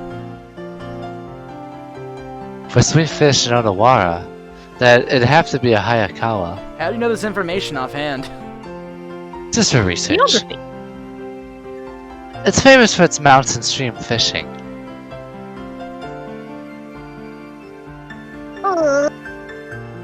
I hate fish. Maria, you'll understand when you get older. Good night, everybody. You'll be all lick, salty roasted sweet fish. Yummy! Good night, everybody. What? Huh? Even though we just ate, I'm getting all hungry again. Shall I bring you some biscuits? Huh? Oh, sorry. That's not what I meant. Don't mind me. Shan didn't have any afternoon chores for a while, was faithfully keeping us company. I would have thought that, as a servant, accompanying us would force her to take care of us and tire her out. But that wasn't so in her case. To the contrary, it seemed like she was having fun joining in on the conversation with people of a similar age. When I asked, she told me that she was a live-in worker. So normally the only person close in her age was Jessica. I get it. Must be pretty wearisome. Alright. So we get to the sweet fish river, the sweet fish filled river near Odawara is the Hayakawa. In that case, we have to go down it. Did you find anything if you head down the Hayakawa?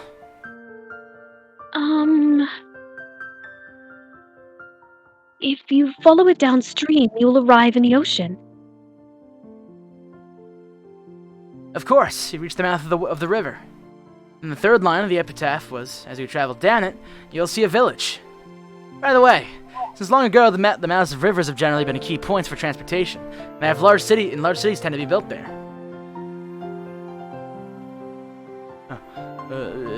I got lost. Fucking. There we go. That'd be the next checkpoint. That's a pretty good theory. Just like you imagined in ancient times, there was a very prosperous old city there. That's where Odawara Castle is. I I think I might have gone to Odawara Castle on a field trip once. It really was a wonderful castle.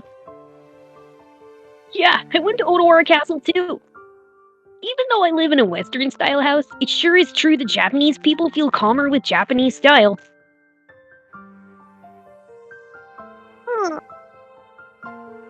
These things castles are boring.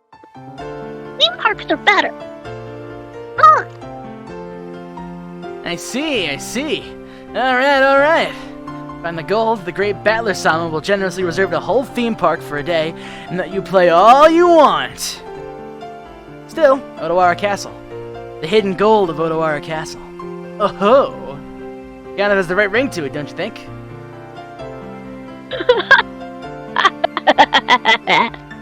Well, we figured out that much when we tried this 2 years ago. The village down where the rivers and sweetfish swim in Odawara. We figured that it was probably somewhere near Odawara Castle. The problem is the next line. Alright, let's see where your strange reasoning can take you. Jessica grinned broadly. Seems like she was saying that if the puzzle could be solved so easily, she would have found it long ago. Damn it. I'll definitely find it and keep it all for myself. The fourth line. In that village, look for the shore of the two speak of. I don't know what it means by the two, but anyway, the shore. What does it mean by the shore? Any place near there with shore in its name? I have heard there is a place called Sogokishi in Odawara. Huh? Wow. You sure know a lot. So, what does that mean? Shannon, are you also after the gold and trying to solve the riddle? That makes us rivals! Not interested in the gold. It's just that the George-sama told me about it before. That's because we reached this conclusion 2 years ago. We even went and laid out a map and looked it up. It was about 5 kilometers to the north of Odawara Castle. There certainly was a place called Sogakishi there. But after that, we got stuck. The fifth line doesn't say where the key is hidden in that place. Maria-chan, could you read it for us?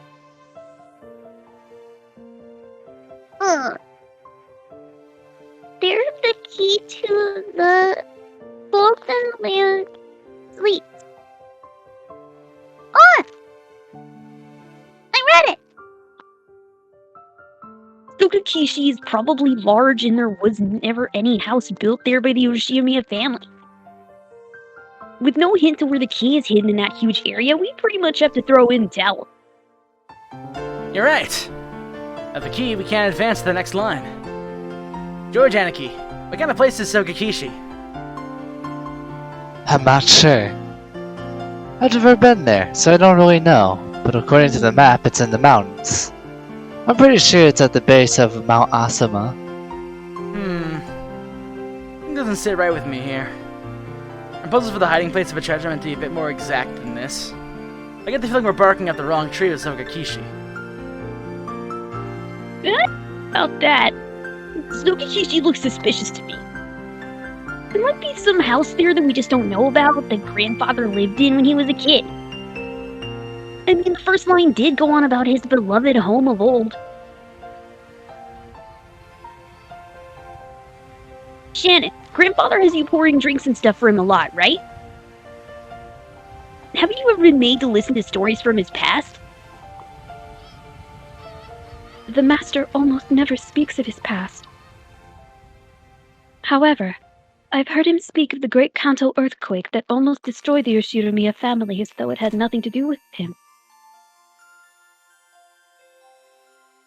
So he may have been living far away from the Kanto area.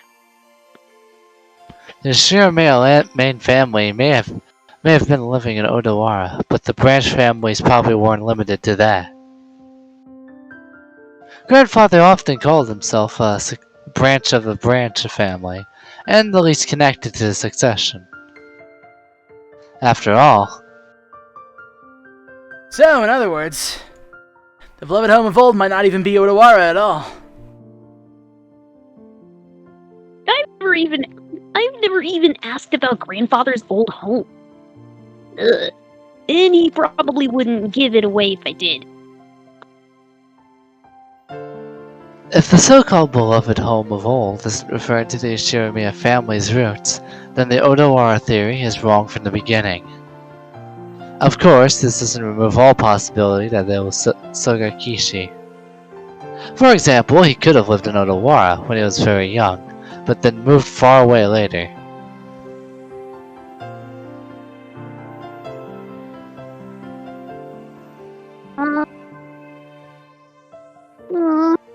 I don't get what you're talking about.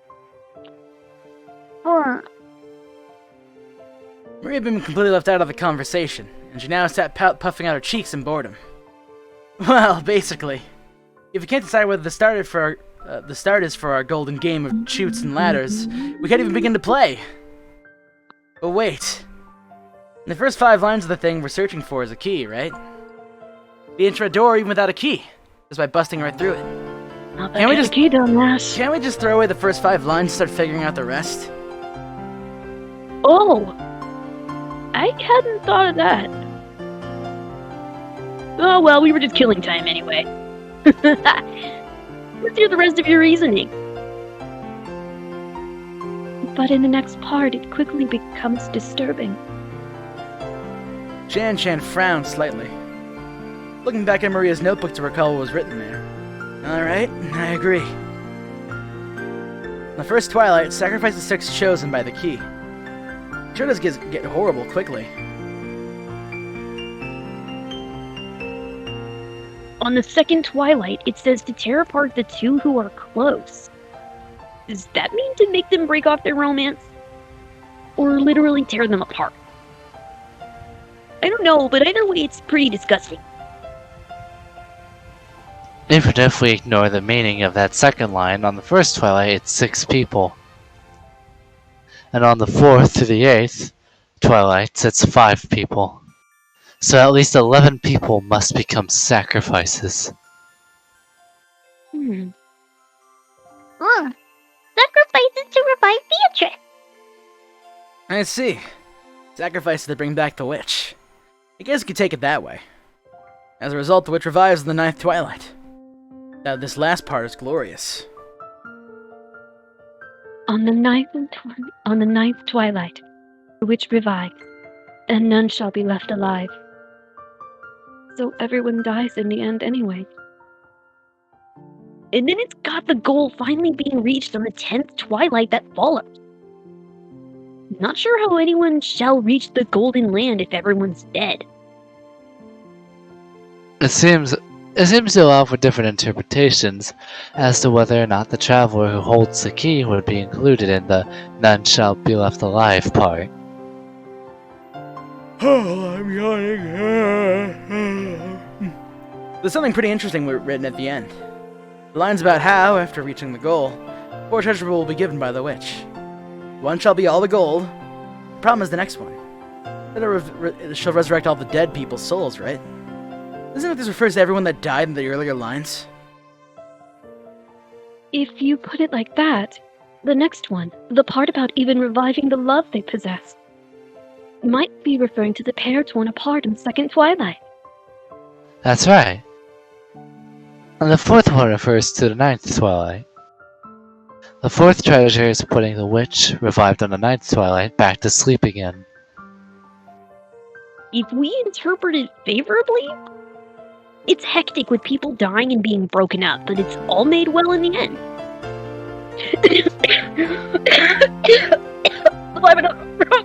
Oh no, the first death is Kaneko. Bullshit. Ugh. The awakened witch once again sleeps, and all that's left is plenty of gold. The witch must have had her hands full with all this killing, reviving, breaking up, and reuniting people.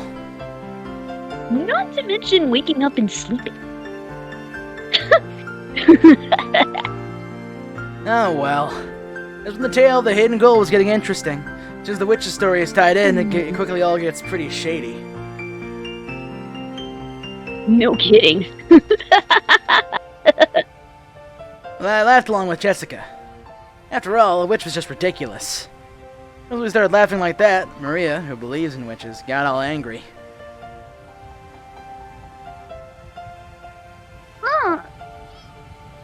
Witches are awesome!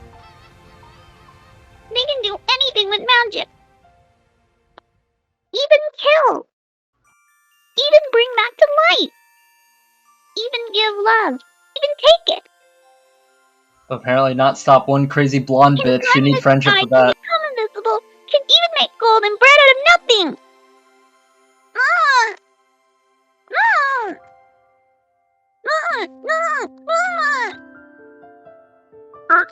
Oh no! My bad, it's just a joke! Jessica apologized, sticking out her tongue, but Maria didn't accept it. She grabbed out her notebook, get back out of my hands, and opened to the other pages, trying to prove that witches existed. These pages had colored illustrations of witches drawn on them, and conveyed the fantastical image Maria had of witches as well. They were not depicted on the normal sense-looking, sinister, crooked nose hags flying around on brooms, but as a dream-like people with mysterious powers, who could do anything and wore beautiful dresses. Just what you'd expect from an imaginative young girl. Dancing through the sky, crossing a rainbow, dancing around all night with magical teacups and teapots. They would never get empty, no matter how much you poured out of them. With the flourish of their wand, the stars in the sky would become candy and pour down. A flower that produced sweets would bud by the roadside. To Maria, witches were the sole thing that could give form to the magical dreams that so captivated her. The last thing enriching her reality, which revealed more and more of its bland nature to her, with every inch she grew. That was why Maria believed in witches. She didn't want that dream to be insulted. And for that very reason, nor did she want the epitaph, which affirmed the existence of witches, to be insulted. Because the witch Beatrice is Maria's dream. To Maria-chan, this is not something that points to the hiding place of the gold, but magic to revive the witch. So it was the single bridge between Maria and the witch. Maria was very angry and clung on to George Anarchy. Jessica and I scratched our heads and apologized. It might not be possible to smooth things over again like the time she got mad in front of the portrait. Maria didn't want to be so easily consoled. As Jessica and I hung our heads, wondering what we could do, Shan-chan timidly opened up her mouth in our place. Maria-sama, did you know? There is a ghost story about Beatrice-sama that has been passed down amongst the servants.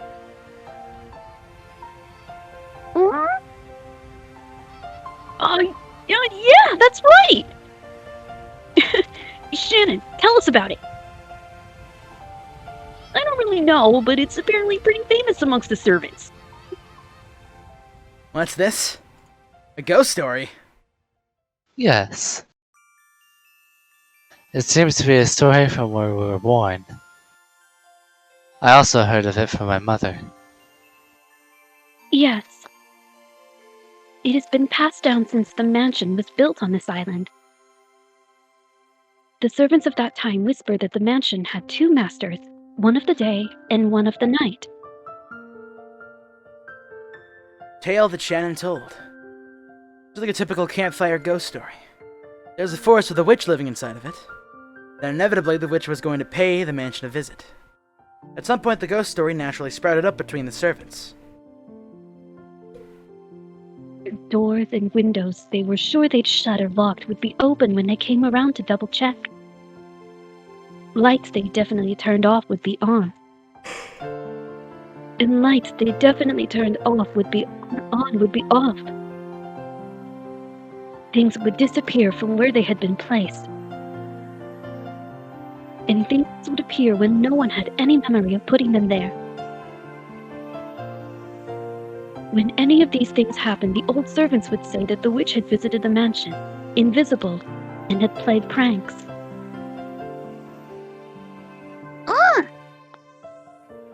See? They exists! Beatrice exists! Yeah, she exists. I remember often being unable to find my bag before heading to school. Maria puffed out her chest with an ooh as though she was the final. This was the final proof that the witch existed. Said it out loud, Maria would probably be hurt again. So I didn't. But I mean, you hear that kind of story everywhere. Depending on the place, it might be blamed on fairies or something. It's just that on this island, they call it a witch. Of course, you would expect all the walking around a vast, elegant mansion at night would be a little unsettling. It's an island devoid of people. If the mansion is so drafty, walking around in the night of the thunderstorm would certainly be eerie.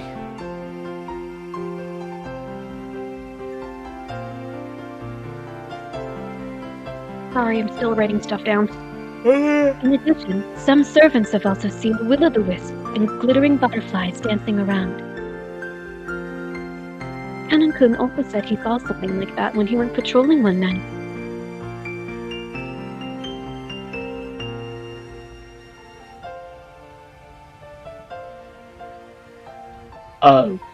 Sorry, writing. No problem. And recently, the servants have been talking about strange footsteps inside the mansion near midnight. We have whispered together that Beatrice-sama from the portrait sometimes makes herself invisible and walks through the mansion. It happened a long time ago. But I have also heard these kinds of footsteps while patrolling at night. Oof. That's scary. But there's nothing to be afraid of, you know? Beatrice-sama is another ruler of this mansion separate from the master. So she won't do anything bad, as long as you respect her and don't act oddly afraid. However, she's fearsome if you don't respect her, right? Yes. I heard that someone who quit just before it began working after falling down the stairs and receiving a large injury to their back had been speaking badly of Beatrice-sama. Because of that, there was a rumor between the servants that Beatrice-sama's anger had been brought down upon this person.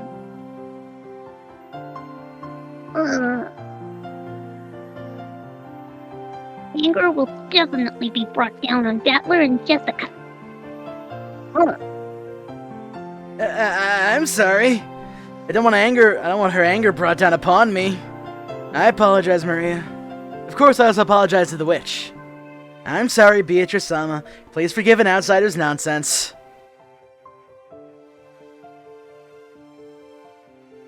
I'll apologize as well. I'm sorry, Beatrice-sama. Will the witch be able to forgive us now? Don't know.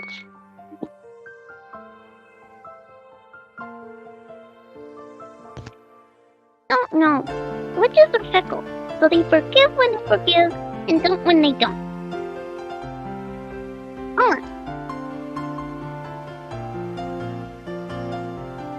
That's no good. Maria-chan, isn't there some kind of charm that could prevent Ballerina and Jessica-chan from having Beatrice-sama's anger brought down upon them? Maybe something to ward off magic. By relying on Maria, who was proud of knowing the most about witches, she was trying to revive her self-esteem. I was again forced to admire his ability to comfort children. After crossing her arms and pondering seriously as to whether there was some charm capable of protecting Jessica and myself from the witch's wrath, Maria began flipping through the pages of her handbook. I thought it was just a simple scribbled diary. I thought there was also many pages that looked like they had come out from a book on black magic. She was intently comparing several such pages, onto which had been copied what looked like magic circles. Like the black magic hobby wasn't limited to grandfather alone. Perhaps she had finished her research. She vigorously closed the notebook with a snap and threw it into her handbag, began fishing through the bag's contents. Soon that various jumbled up things were in there. For a while she continued to take out various pieces of junk. They were probably important magical items to her, and repeatedly threw them back in, saying that they were wrong. She looked a little humorous, almost like Santa Claus deliberating over which present to give. Finally, it seemed like she had excavated what she was looking for. With a face unimaginably brighter than the difficult expression that she had worn until now, she stuck them out to Jessica and me.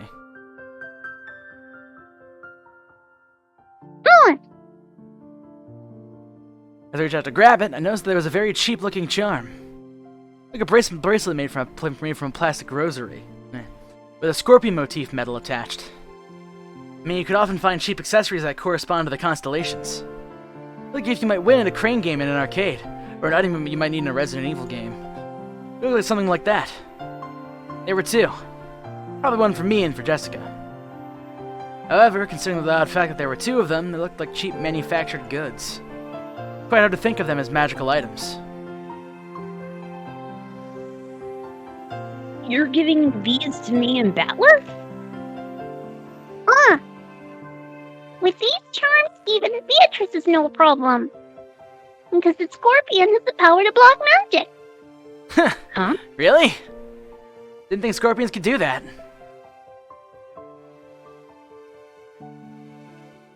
Oh. Maria. Sorry. I'm taking notes as fast as I can. That one doesn't believe. Oh. Whoa. I didn't flame Maria again because I said too much. We took our notebook again and turned to the points of the page after page, going on and on about how the scorpion had holy power, and drawn on magic-repelling magic circles since ancient times. I've heard about that from some of the other young servants. You have? Something about how the scorpion is drawn as a magic-repelling symbol in sorcery. Huh. Really? The Scorpion protects against bad magic and disasters. An emerald brings peace to the heart. So it is double the effect. It's true. The scorpion is wrapping around an emerald, protecting it. I see that seems very useful. I really wanted to make fun of this worthless-looking charm. As I watched Maria explain the charm with all of her heart, and realizing that she had prepared them out of consideration for us, I felt as though, even if it were just a prize from a game center, it would still be beneficial. Material quality is what's important about charms. It's the strength of the feelings behind them. I think that I have enough respect for myself not to make fun of those. Okay, thank you. I apologize to Beatrice-sama, but even in the worst case where I'm cursed, I'll be safe now thanks to your charm. Right, Jessica? Yeah, that's right. Thank you, Maria. Wear it on your arm when you want a peaceful heart. If you put it in your wallet, your money won't go down. If you hang it on the doorknob, things can't get in. A really useful charm.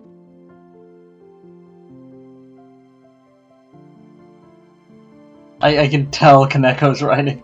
Like, that was like me. No, it's fine. Should I stop taking notes? No, it's fine. you're Yeah. taking notes, it's fine. No, it's just like. Incredible effect! If it is a charm that Maria-sama can recommend with confidence, I am sure it will be reliable.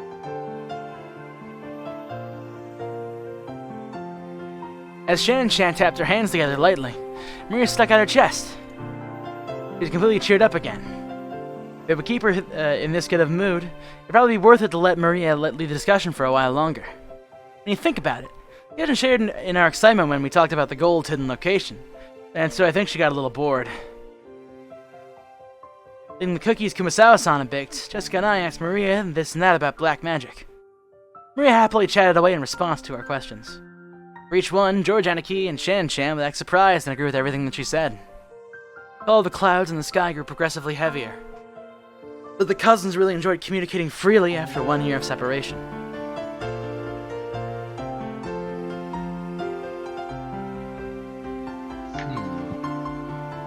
Did I just feel a drop on my forehead? More like a 5 head. You might have. George Aniki rubbed his forehead, he looked up at the sky. Considering the color of the sky and the dampness of the air, raindrops could be easily started falling down at any moment. Like the wind has gotten a little stronger.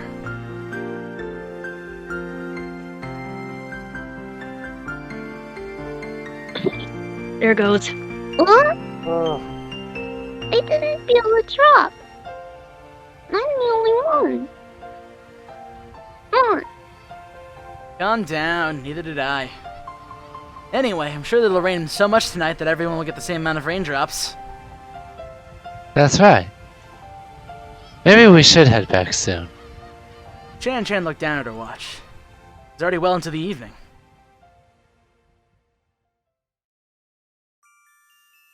Time to get back to work already? Yes.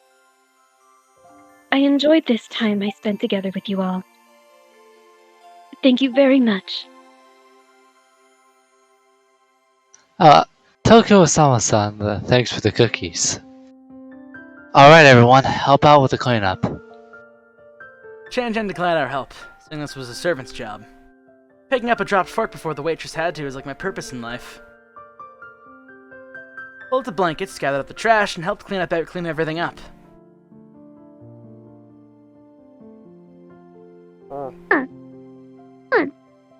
The trash is getting away.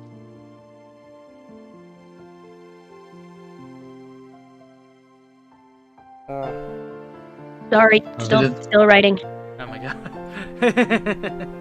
Sorry, I take very small and very detailed notes. It's good. It's fine. I'm glad you're making notes. Besides, I think I'm already cracking this. Hey, Con, can I take a look at those notes later? Say So I what? can cheat on the test? No way. Oh. This isn't note sharing in class. Take your own goddamn notes. I am kind of curious how good her handwriting is, because she's got that teacher's handwriting, I bet. Hey! That's a good thing!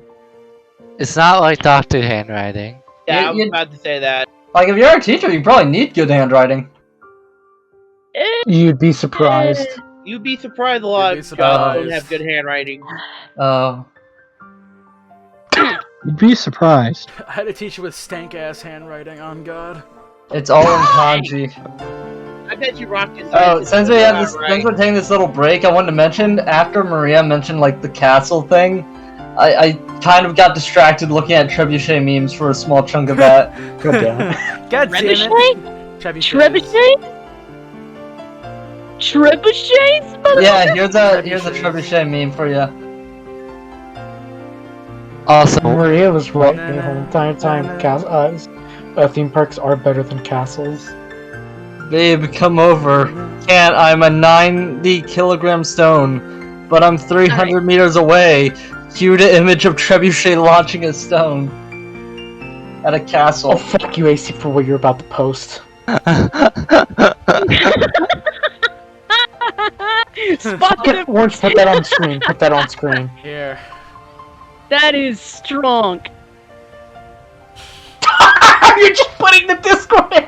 I kind of have to, because this is, it doesn't want to pay attention to any of the fucking, could just capture this particular thing, or, capture any full screen game. It doesn't count this for some fucking reason. Or, I have to fucking do it like that. I have to do it like a fucking, regular capture. I'll just edit it in post as well. Fun times. You might have to, cover up some times where I accidentally let the Streamlabs pop in to the side. Yeah, it's not that big a deal, probably. Probably. Oh, just all window. Wallpaper. Alright, we ready to go? Are we? Head, chest, stomach. yeah. And you got a lot out of that.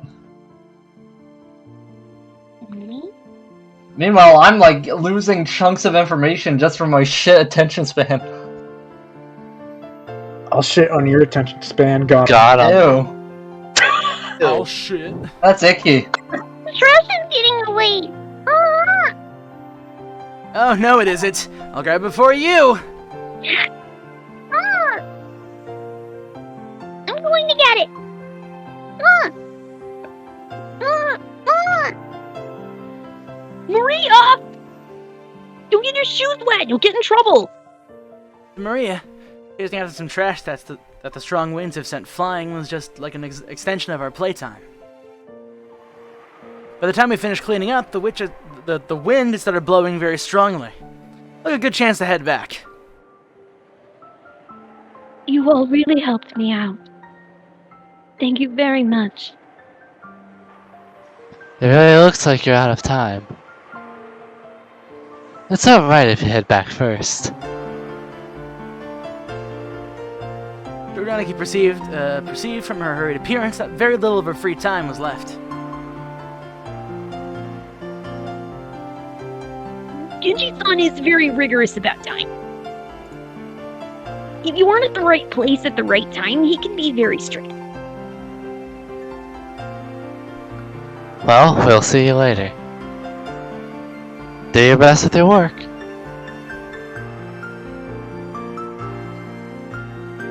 Yes.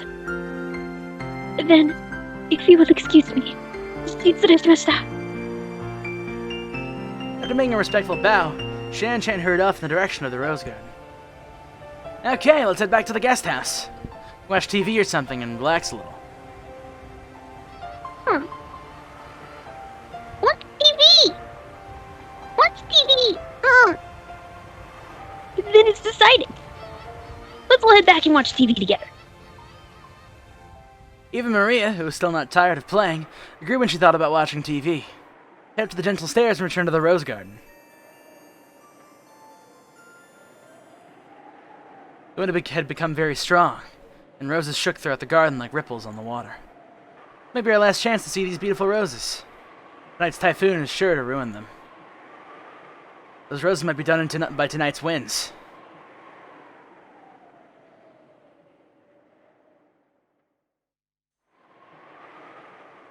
Wind. Sorry. Yeah. Oh. I'd say they were lucky, though. After all, they got to welcome all of you before the typhoon.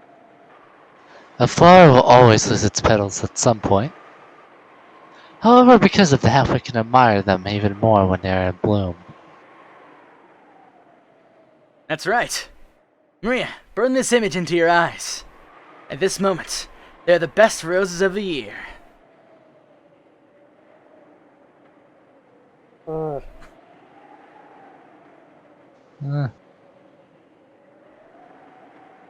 Yeah. Sorry, Scholar and me. Sorry, Scholar and me. Burned into my eyes. Right then, Maria suddenly clapped her hands. Look, she had remembered something. My rose.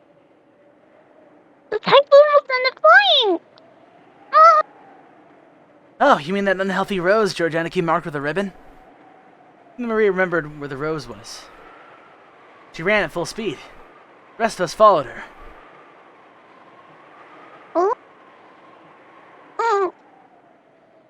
Where was that again? I'm sure it was around here somewhere. We searched everywhere around that area. But, after all, there's only a single flower amongst all these roses. I actually saw this clip from the anime before, too. Don't listening. I am very Shush! Even though we knew it was somewhere close by, it wasn't proving easy to find. The wind that made up the front lines of the typhoon was making the roses throughout the garden undulate. Almost like it was teasing us by making the location of Maria's rose impossible to find. Maybe it wasn't here. Let's try spreading out a bit of our search. Sounds good. Let's go for strength in numbers. Huh? What's up, Maria? During a split up and search, Maria tugged at my jacket with an unhappy face.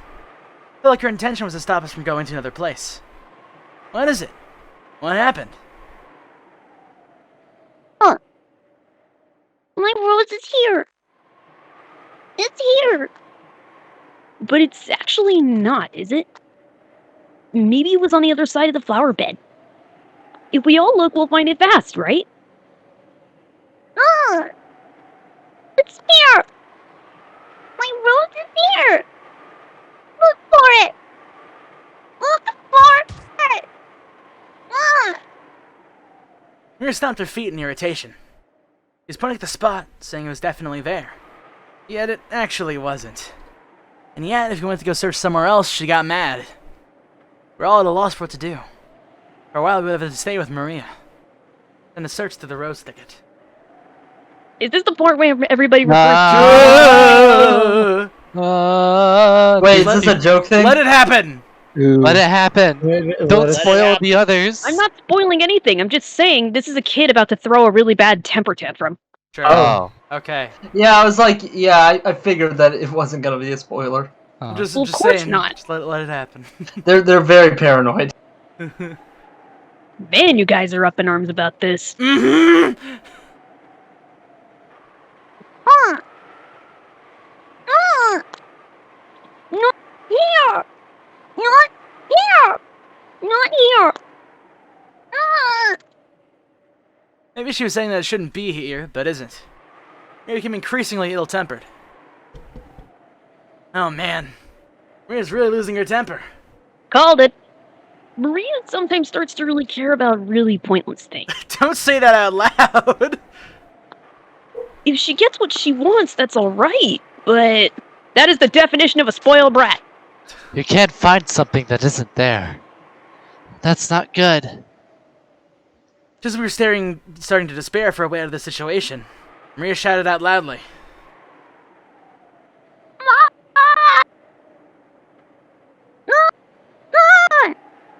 The direction she was waving her hand, Auntie Rose's figure was visible. Maybe she wanted to look at the garden one more time before the typhoon came. Maybe she had some business at the guest house. Auntie Rosa was coming from the mansion. Clearly noticed her daughter's voice and came over.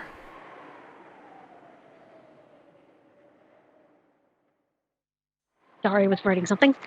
Oh my. What happened, everyone? Are you looking for something? Look for it. Mama, you look for my rose too. Your rose? We found an unhealthy rose around here and marked it. It had a candy wrapper or something around it. Tight. Maria, if I remember correctly, it was grown right in front and really stood out, didn't it? Unless it grew legs and ran off somewhere, it must have been somewhere else. Are you just remembering it wrong? It's here. It's here. That one doesn't believe. For the umpteenth time, will you please stop that ooh nonsense? Mama will look for it, so stay quiet. I was a little surprised to see Auntie Rosa, who I'd only ever seen as gentle, get angry. Auntie Rosa began searching as well, so he went along with her for the time being. We're already more than sure it wasn't around here. So, Auntie Rosa also realized, very quickly, that it wasn't here. The rose isn't here. Did you mistake this place for somewhere else? There are so many roses around.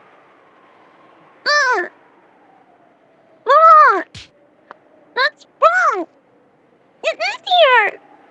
Mama doesn't believe. I do believe you, that's why I'm searching. But it isn't here. But it is here.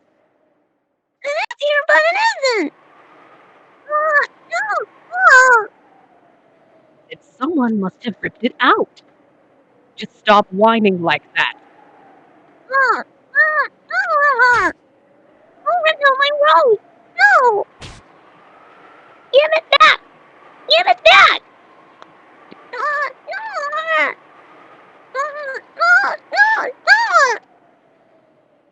How should I know? Stop it! Stop that whining! Auntie Rosa slapped Maria's left cheek with her palm. For that instant, Maria was shocked into silence. Of course, it was only for an instant. Maria realized that her wish was being rejected before it could be fulfilled. She started yelling with an increasingly louder voice.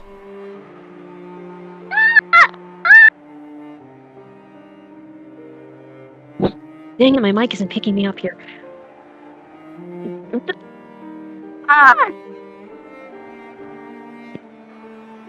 Rose! My Rose!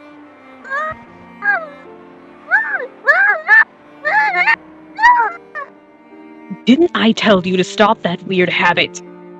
That's why all of the kids in your class make fun of you. Fucking God! Cut it out! Once again, her palm slapped Maria's cheek. This time she didn't go silent. Choked and started crying, began to bawl in an increasingly louder voice. Auntie Rosa was clearly irritated, lifted her hand once more to try and shut her daughter up. Auntie Rosa, now, just a little kid. There's no reason to get so serious. I attempted to intervene with a forced smile and my hands clasped together. The deadly serious look I was thrown by Auntie Rosa told me quickly that I shouldn't butt in. I'm sorry. Would you all return to your room for a little while? Your auntie needs to have a little talk with Maria.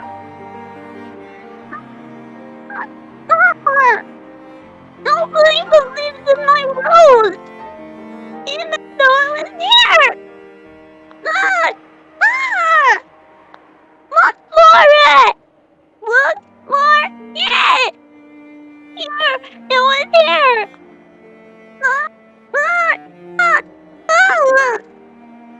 But it's not here.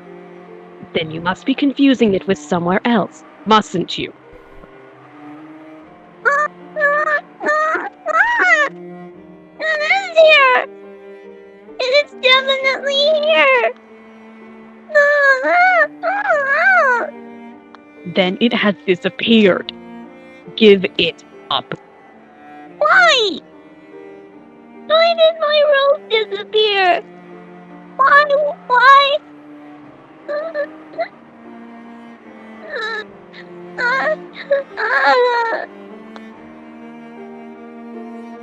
I don't know that. So stop saying ooh.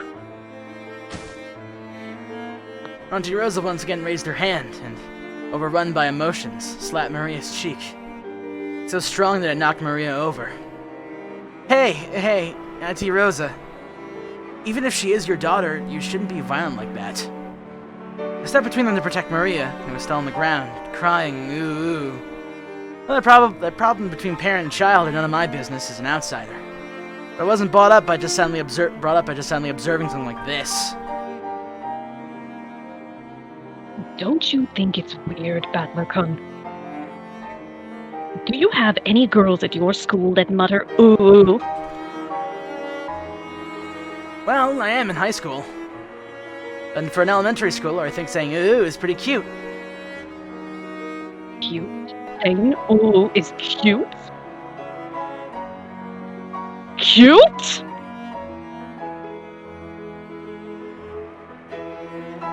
Seeing that my reckless words had brought Auntie Rosa's wrath down upon me. She grabbed my collar with a terrifying expression. Don't say such nonsense. Do you know how old Maria is? She's 9 years old. She's a 4th grader, you know.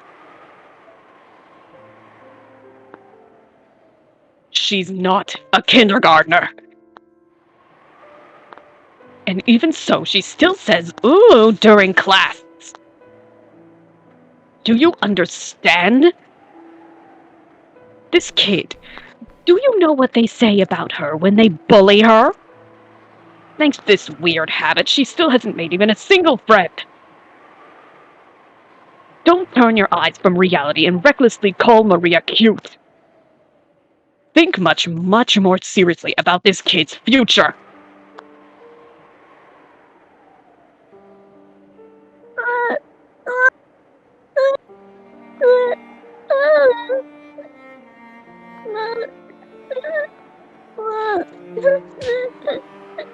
I told you, stop saying ooh! Didn't I tell you to stop it? Auntie Rosa struck Maria's quivering head, from which an increasingly unsatisfying voice was rising. I tried to stop her, but she thrust me away. My back collided with George Anarchy. A long time ago, Auntie Rosa also thought of it as nothing more than one of Maria-chan's baby words. But she is now midway through elementary school, so the fact that it hasn't been fixed has bothered her a lot recently. Not like it matters what kind of words she uses. You can't become a proper member of society like that. So, even though it's not a pleasant scene to watch, this is a problem between mother and child. Well, my mom's always giving me hell about how I speak too. Jessica, please don't try to make this any worse for yourself. If you look at it that way, maybe an outsider should interfere with this, even though it's painful to watch. Bauer-kun, didn't you ever have any bad habits as a kid that you couldn't fix and got you in trouble? Well, one or two. On Parents' Day, I got a huge telling off in front of everyone, and it was so embarrassing I couldn't stand it. Was one of those habits titty grabbing? How do you know? Oh no! Oh no! How'd you know? I'm allowed one a Well, day. Well then, you can understand Maria-chan's feelings right now.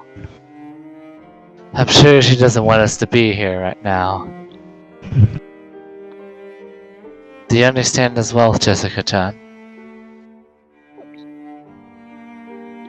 I don't think anyone likes to be seen when they're being punished. Let's go. Let's return to the guest house. Then after Maria-chan comes back, let's welcome her as if nothing happened. That's probably for the best, isn't it? George Anaki's point was probably correct.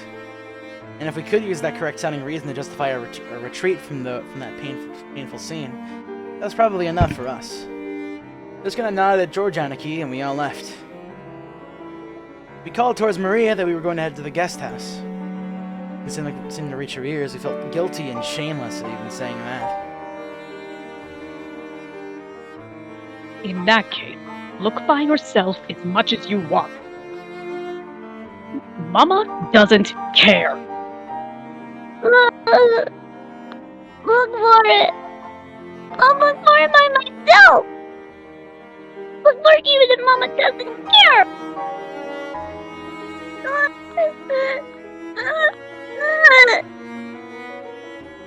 Have it your way.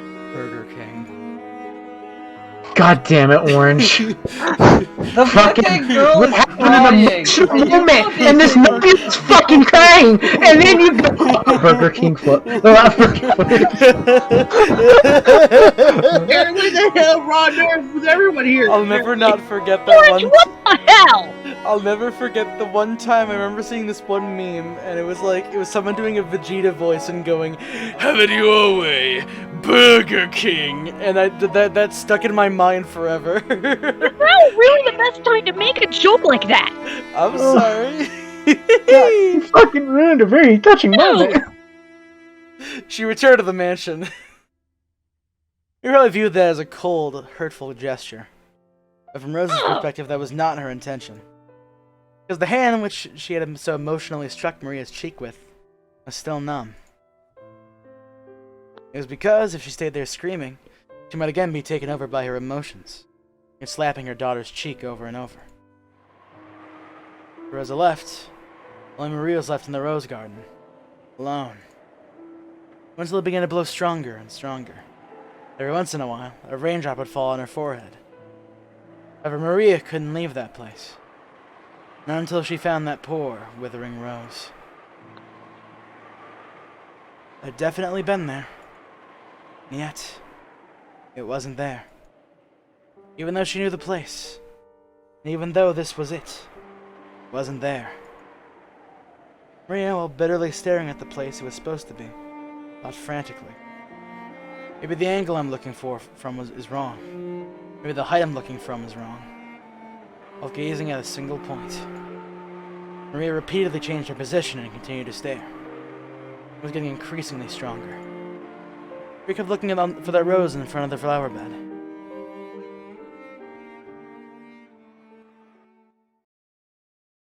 In-N-Out sucks. You want to call it there? Yo! Rain effects!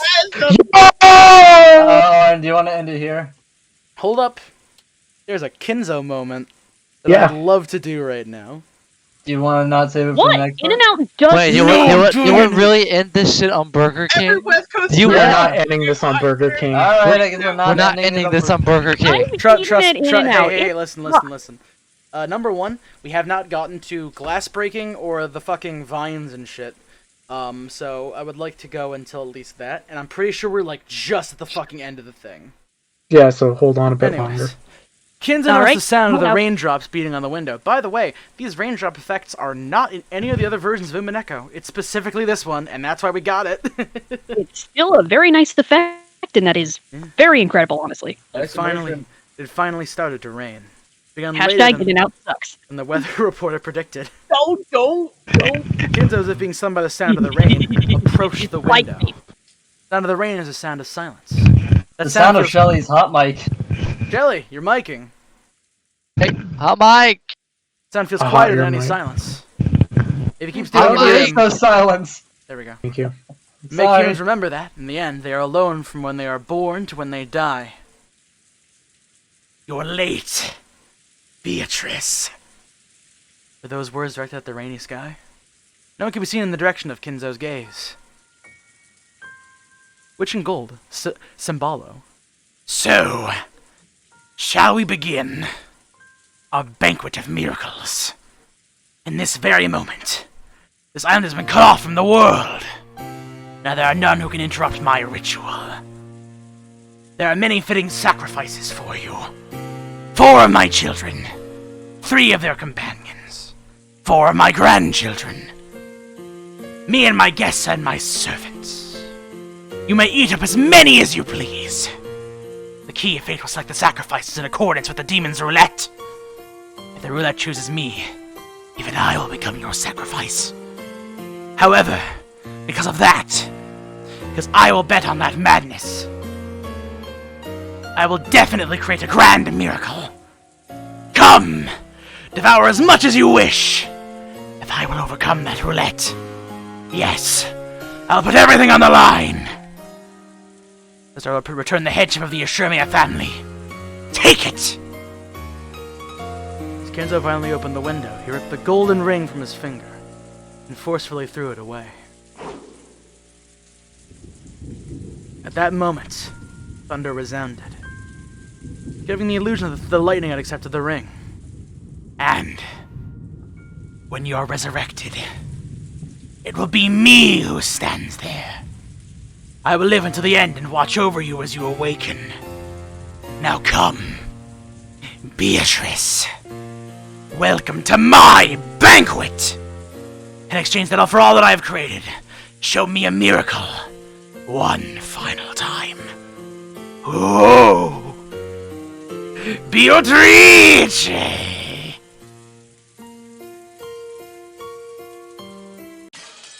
And There we go. See? Wasn't that long. See?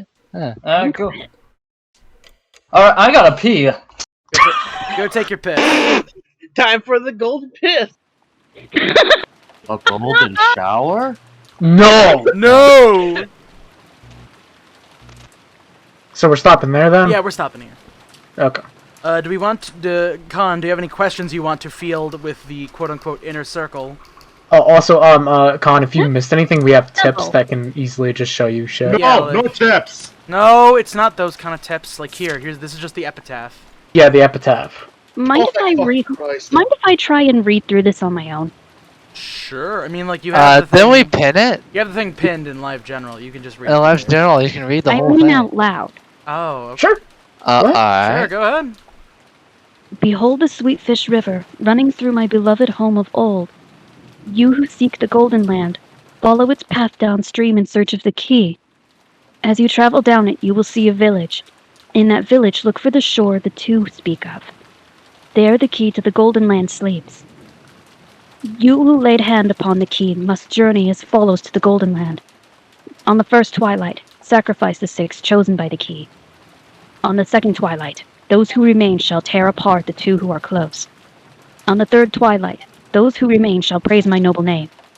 On the fourth twilight, gouge the head and kill. On the fifth twilight, gouge the chest and kill. On the sixth twilight, gouge the stomach and kill. On the seventh twilight, gouge the knee and kill. On the eighth twilight, gouge the leg and kill. On the ninth twilight, the witch revives, and none shall be left alive. On the 10th twilight the journey ends, and you shall reach the home of the gold. The witch shall praise the wise and bestow 4 treasures. One shall be all of the golden land's gold. One resurrects all the dead people's souls. One even revives all the love they possessed. And one for the witch to eternally rest. Rest in peace, my beloved witch Beatrice. There's also the Grimoire, which is a new thing that's literally just like, look at all this dumb bullshit that we added on. Hold on a second. Head back a bit. Is this like translator What notes? one or two? This is like, yeah, like, this is... Oh, words for the family members? Namu Amida Butsu. This is like Oni-san, Oni-chan, Aniki, Aniki. Is this just trivia? It's like, it's Japanese stuff, so like you kind of It's like a translation. Oh, Oh, in the Wikipedia. Japanese version. This would basically be a shorthand. Or is this a mod? This is part of the Ah. mod. This is the back of your Del Rey Really? manga. Yep. I can't believe they added translator note to the feature. Wait, what's Tori? Like a Torii gate. Yeah, I'm just curious if it actually goes into stuff I don't know about It's it. a Okay, Shinto yeah, it's very shrine. basic. It's basically a Shinto shrine. Yeah, I was just curious if they had any info I didn't know, but no, it's all basic It's stuff. also considered a doorway. Goku is 1 quindecillion. Wait, what Hey, about it's me, Goku? Goku. Hey, it's me. Goku! Power level. I'm about to make a joke about power levels. Oh, did Wait you? a second. Uh-huh, what? Go back to what exactly those... Go back to that, please. Here. Not the epitaph. The grimoire.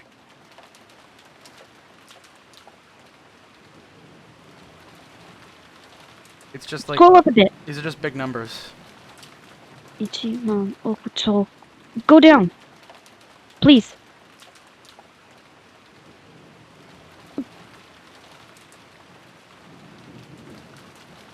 Okay. Con, I can tell you right now that these numbers do not have that much of a meaning to the overall point of the story. It was just a bit, this Just was, trying to show something. this is all just like translation trivia for like, hey, you don't know this Japanese thing, so here's... Yeah. I was writing kanji. Can I have a sex distillation? Sorry. I was only writing one specific kanji. 6 decillion. I wish I had Khan's brain in regards to this, because boy, it sounds like it's way more focused than mine. I'm also focused. Also, Bone, I love that you when when the Rosa stuff happened, you're like, yay, child abuse is back. Yeah, me saying, yeah, I love child abuse. Especially when it's not happening to Thank Satoko. you. That's super getting clip bone. Good. And that's all I needed. Streamlabs does not like this game for some fucking reason. That's really weird. Now that being said, Con, did you had some questions to go? Yes, I do. Okay, let's hit it. Okay. Sure. All right. All the way back whenever we first started. The Legend of the Gold. A lot of that seemed pretty much interesting.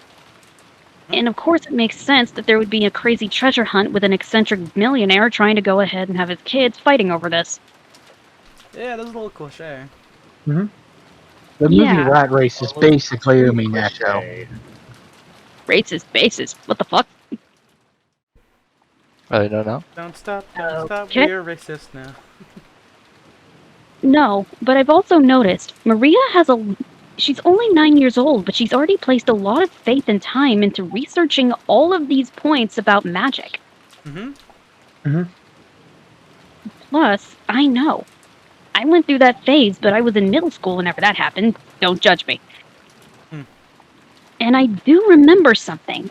The scorpions actually do have a tendency to come up a lot in magic gathering. And in protection. Okay. 1 second, if I may. Because I have backup notes on my phone about this. I did a little magic research.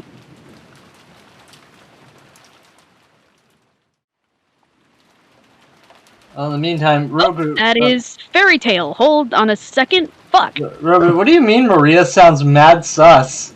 Sus of what? What did he mean by this?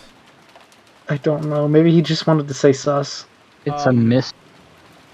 So here, before I guess we wrap Don't up. look at the comments, AC, of what? Oh, that video I just posted of Danganronpa. If you haven't played Danganronpa. Alright. Yeah, if you haven't played Danganronpa, don't look at the Here, comments. in the meantime, while Khan's doing this, hi! If you've enjoyed this thus far and the stupid bullshit and the Burger King reference the worst possible time, consider following us and continuing to look at what we do, because it's cool. It's based in Epic, frankly. Yeah, also, please keep recording this, because this is good after content for the chapter. Oh yeah, Yep. no, like, we're still going, Right. don't worry. Go to his Twitter for announcements. Also, the rain effects are nice. The scorpion in animalism and symbolism mainly just means that it is the power of defense in magic. Mostly that it also gives fortitude, grit, mental keenness, and willpower. That's something that's even too hard and obscure for someone like me to find half the time, and that's because we have the advent of the internet. Where does she get all her information? I don't know.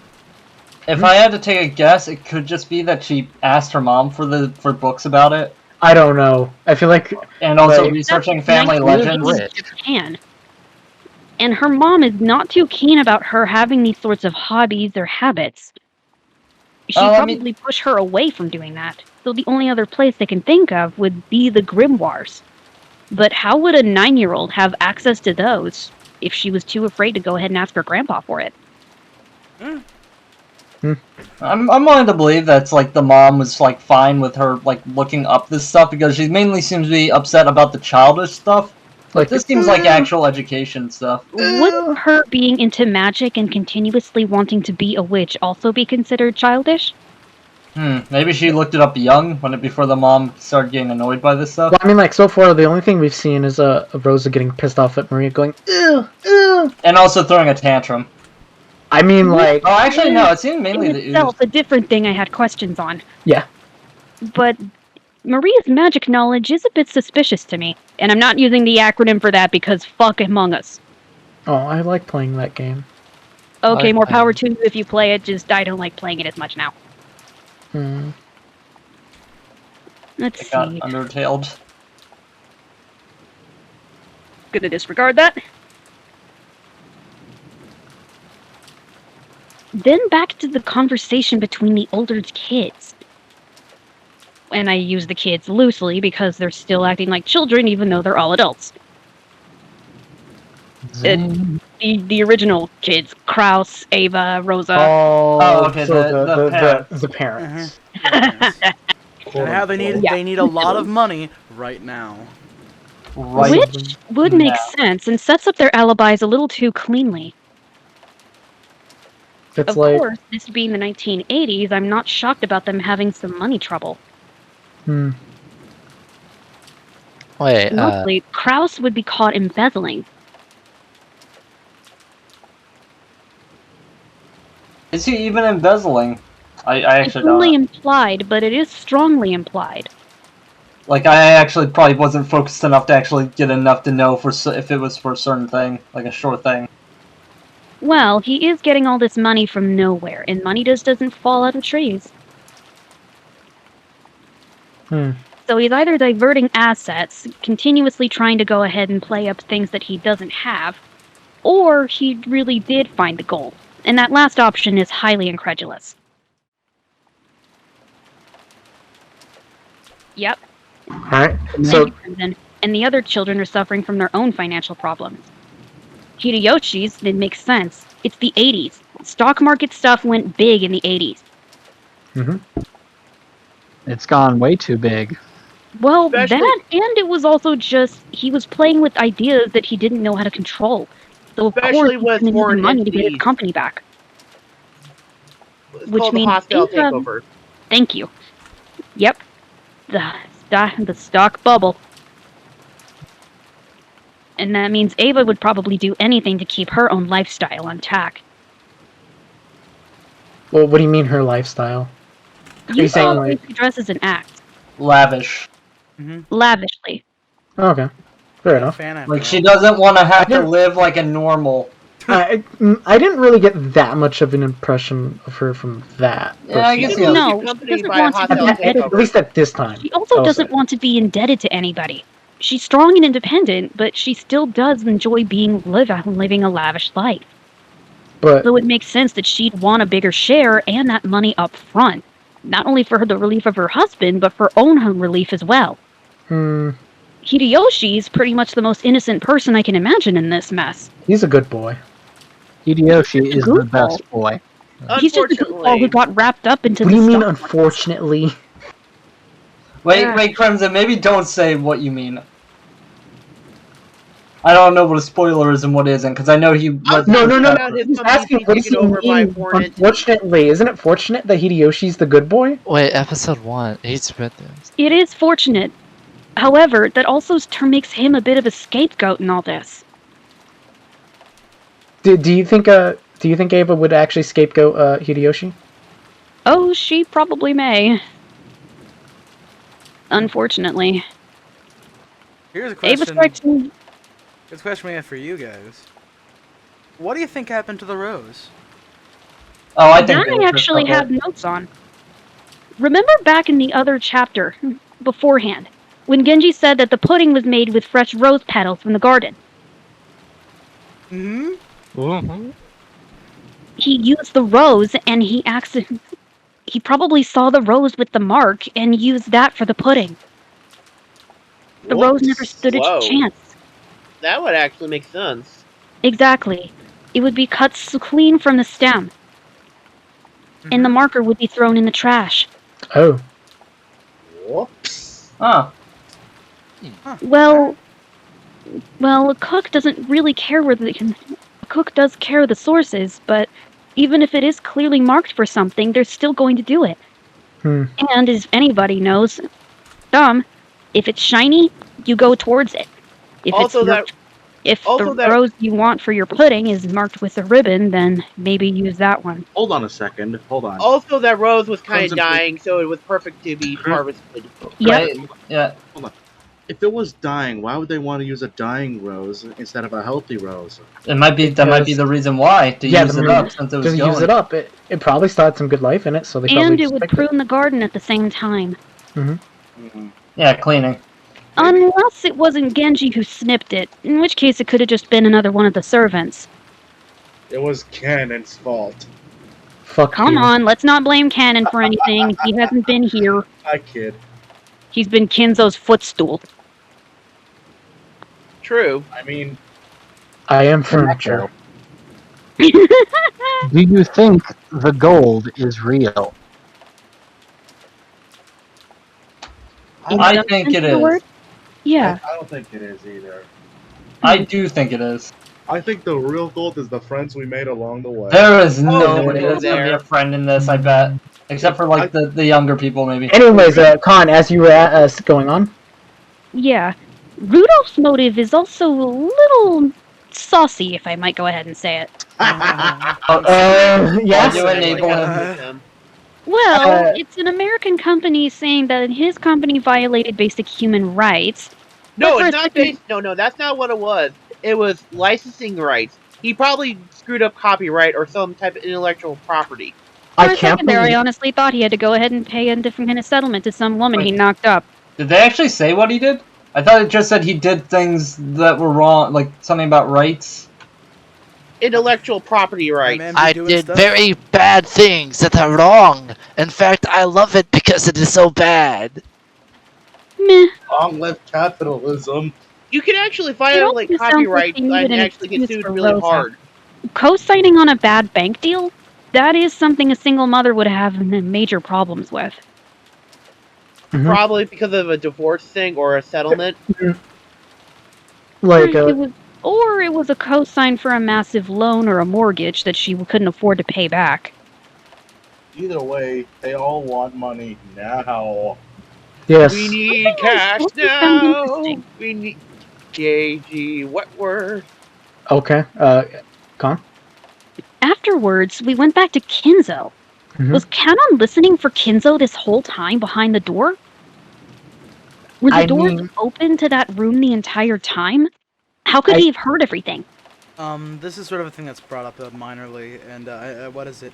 Kumasawa mentioned a little bit in her weird like monologue thing that she did, where it sort of implies that Kanon, Shannon, and Genji all have a much higher rank than him, so he isn't even allowed to serve Kinzo. Yeah, So like, then why exactly is he reporting to him? Because wait, Canon? Mhm.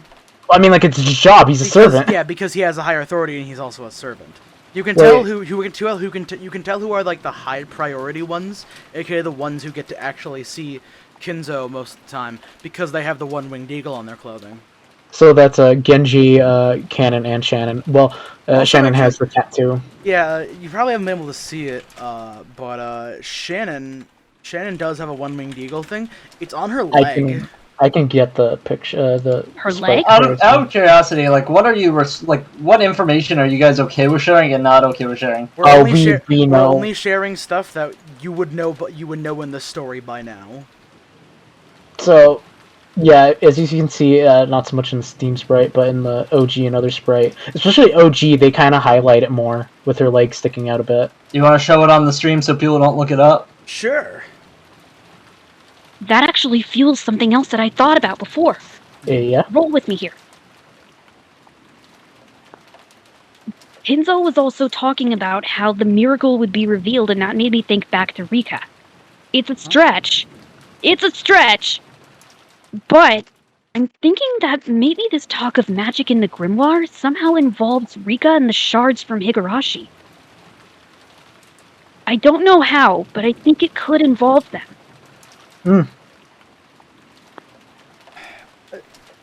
Con, I'm gonna tell you something right now.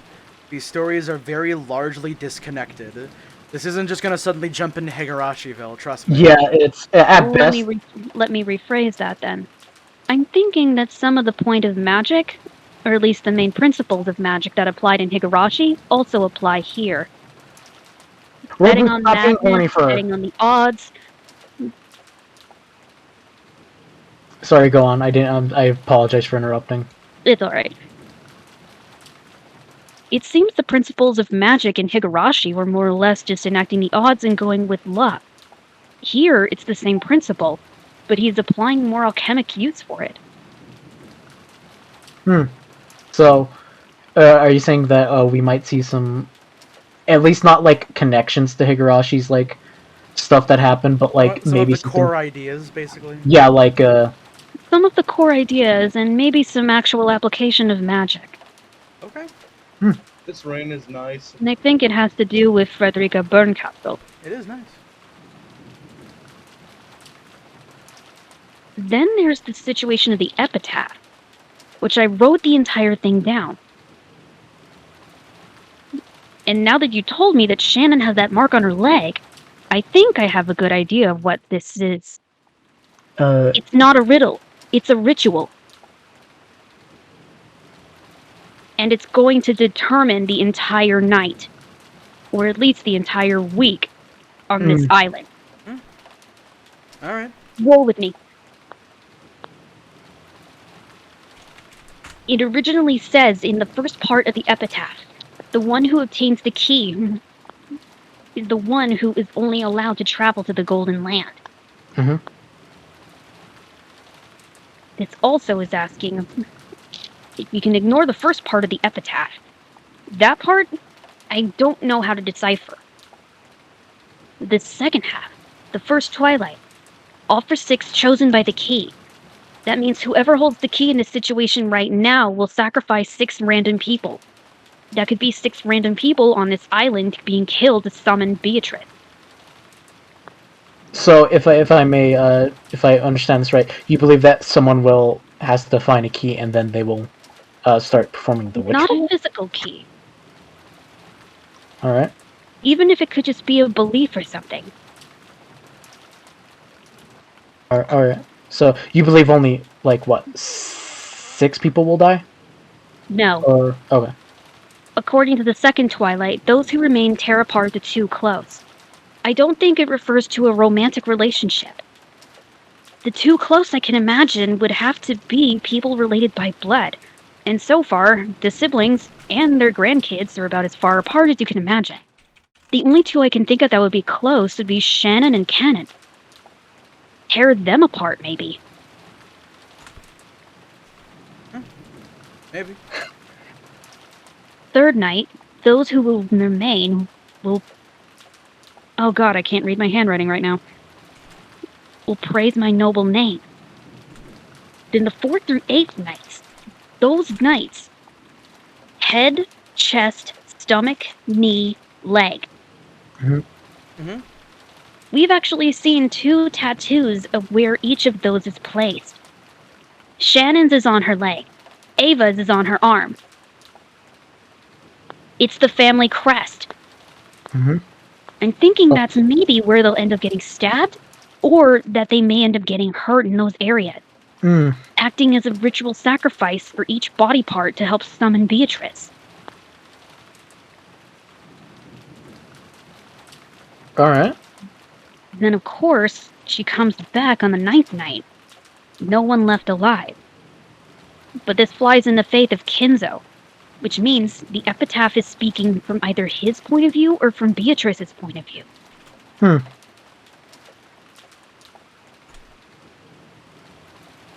And of course, she's saying that she can bring back the dead, give back love's resurrection, give back the gold, and almost turn back time. Alright. Okay. It's Well, also turn back saying, time, so like she revives everyone? by reviving everyone, got the same sensation back whenever I... This is gonna sound really dumb, but have any of you heard of a series called Bad End Night on YouTube? No. No. No. I think I've Oh. heard of that No. before, but I'm not No. sure. It's a Vocaloid music video series about a time loop.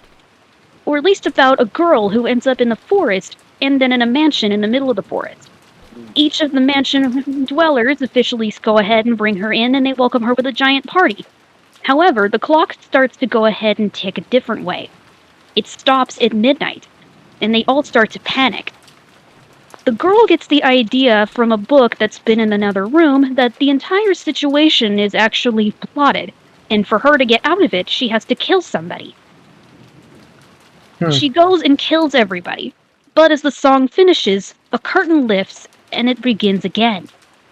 I'm thinking that Umineko is the same situation. That somehow, some part of this could be predetermined, or they think it could be predetermined by the epitaph. Yeah, what's the name of that again? Bad End Night.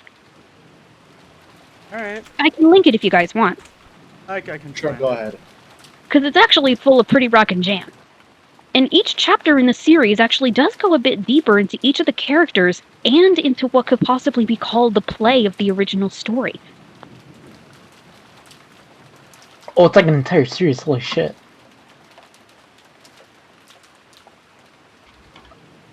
Oh yeah, probably like that Daughter of Evil song series. Yep. Except it's not Mothy. Oh, I think love it's this someone else. song. I've heard the song. You might want to link the song if that's possible. Uh. Not Daughter of Evil, Bad End Night. Maybe later. Maybe later, yeah. Uh, That being said, do you have anything else? Oh, Also, there's wanted actually a to manga say- based on this. Yeah, well. Yep, that's it. Bad End Night. Alright. It's actually got a pretty rockin' beat underneath it. Hmm. I also wanted to say, seeing Rosa kind of lay into Maria like that and beat her like that, that's not just anger at her child, that's anger from all the years that she's been abused. She's taking it out on her child all this time. I can see that clearly. You mean the sins of the father? Well, I mean, it's abuse is a loop, essentially. Like, It fucking, is. like, if you abuse someone else, if someone gets abused, they're most likely to abuse others. Exactly. So, And Noir's right. She's also upset because she knows now that she can't get that money from Kraus. So of course, that's going to affect her mood even more. mhm.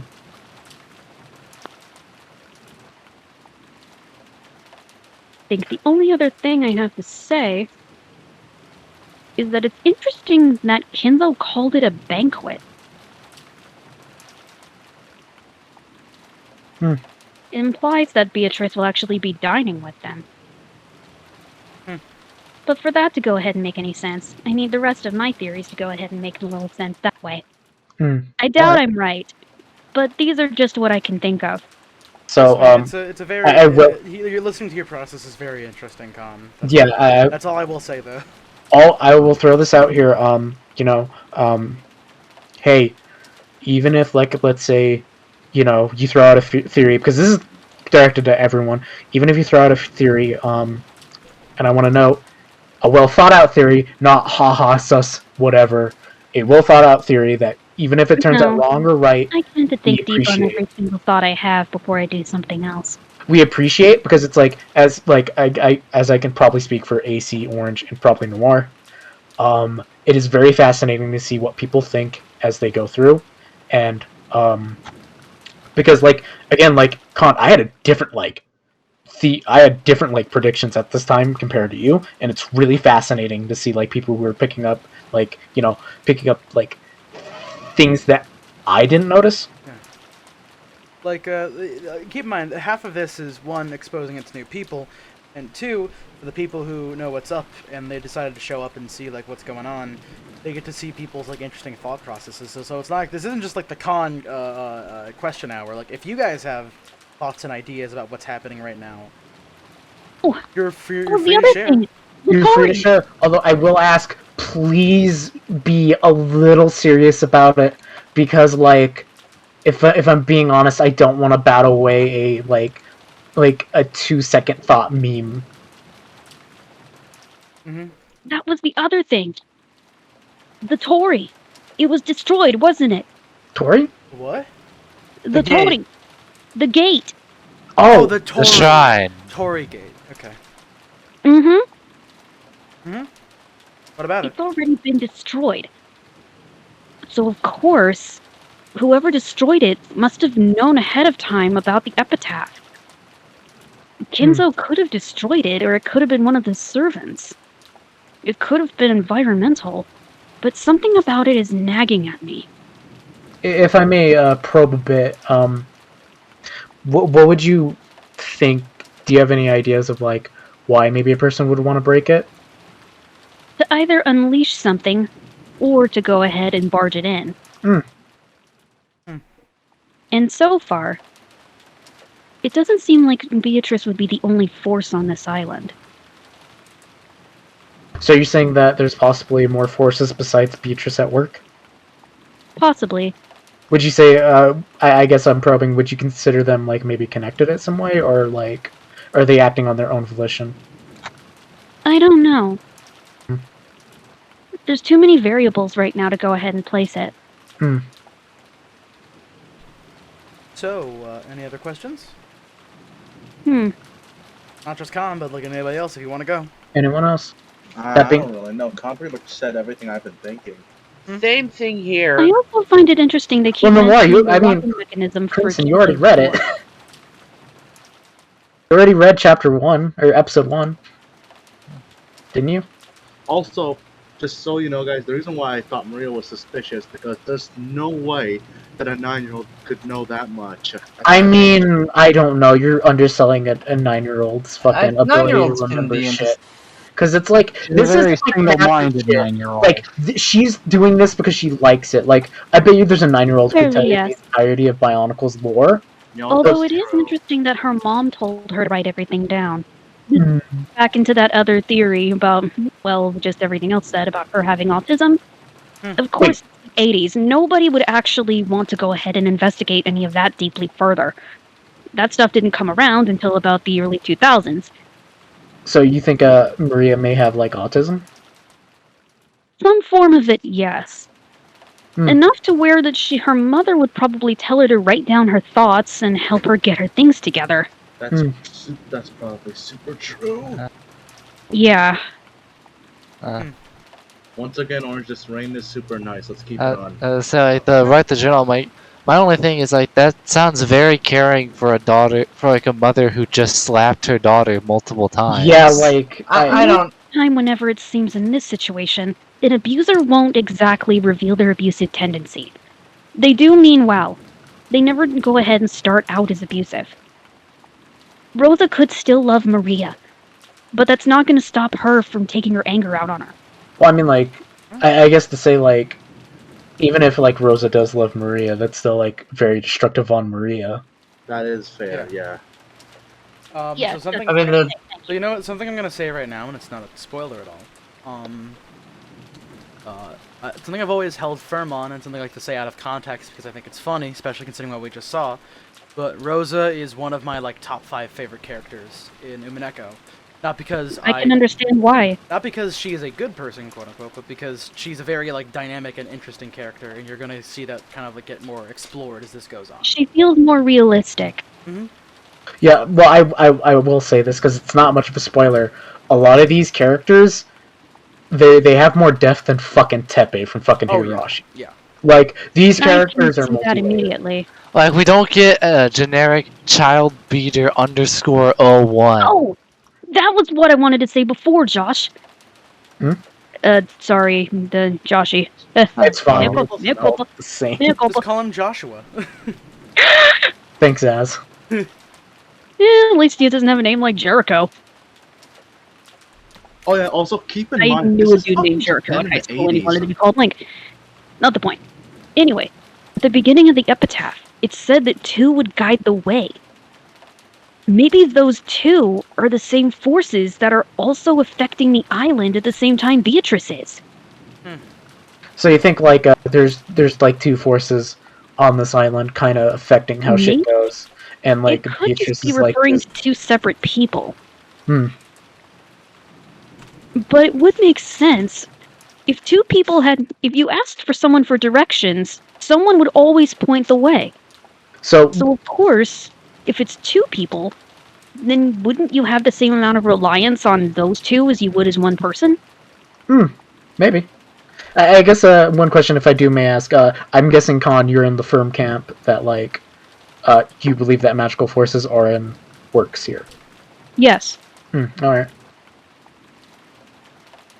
Like what mostly kind? because Gods? mostly because Kinzo's been talking about it this whole time, and he's been drinking fucking absinthe.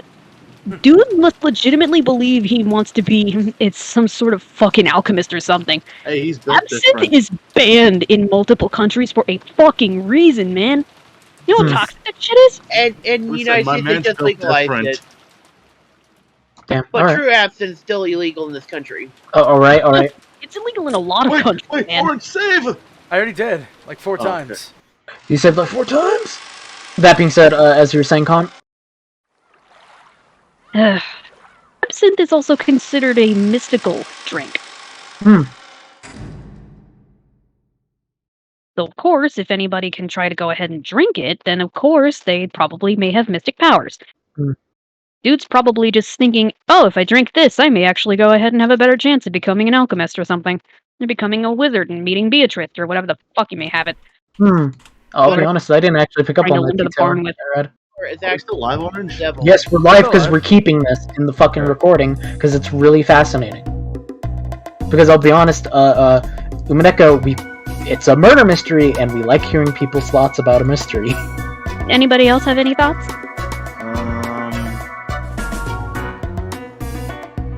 I'll tap in when I do. Well, I'm already finished up on my thoughts then. And that's all I had to say. Anyone else that may not have any idea? No? Oh, no one? Real absinthe is. Oh, thanks, Nor. Real absinthe is not a controlled substance, but sales in bars and liquor stores is banned. May be sold as long as it stays in 35 milligram limit of good zone.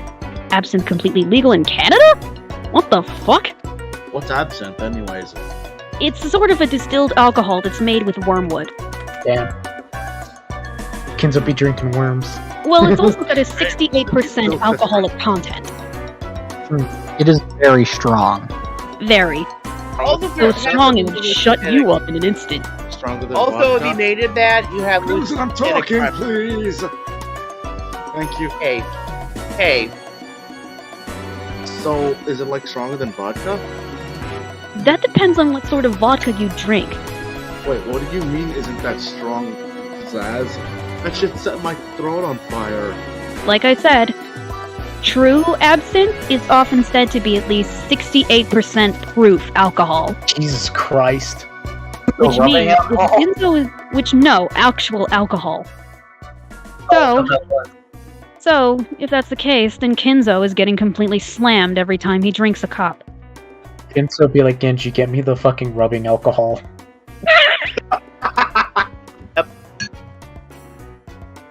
Kinzo picked the wrong day to stop snorting glue.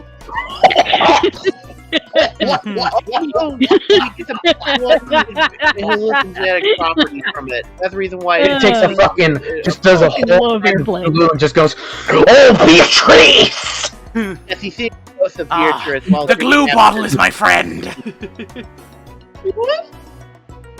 Yeah, the fact that he's still alive after drinking absinthe all this time is a fucking miracle. Yeah. That stuff would have destroyed his kidneys. liver. No, his kidneys. And then his liver.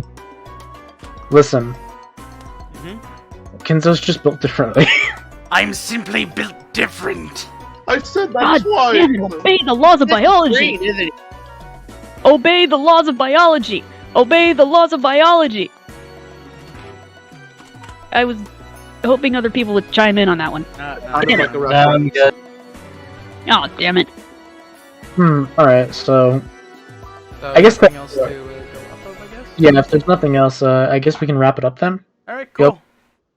So yeah. Sorry, was I talking too much? No, this is perfectly fine. We are down for this because, like, hey, listen, as I said previously, this is a murder mystery, and as someone who has read through the entirety of Red Umineko, I find it fascinating to see what other people think as we go along the story. Like, fucking, hey, it's not just a reaction to seeing shit happen, it's also seeing what people's thought processes are. Speculation. Yes, because we do like speculation. Live reaction. There's live reaction, and then there's the speculation afterwards, what people think. Well, I don't call it theory crafting as much as I just call it putting the evidence together. I don't have much to contribute to these speculations. I'm not that deep of a thinker. And I'm probably gonna contribute less.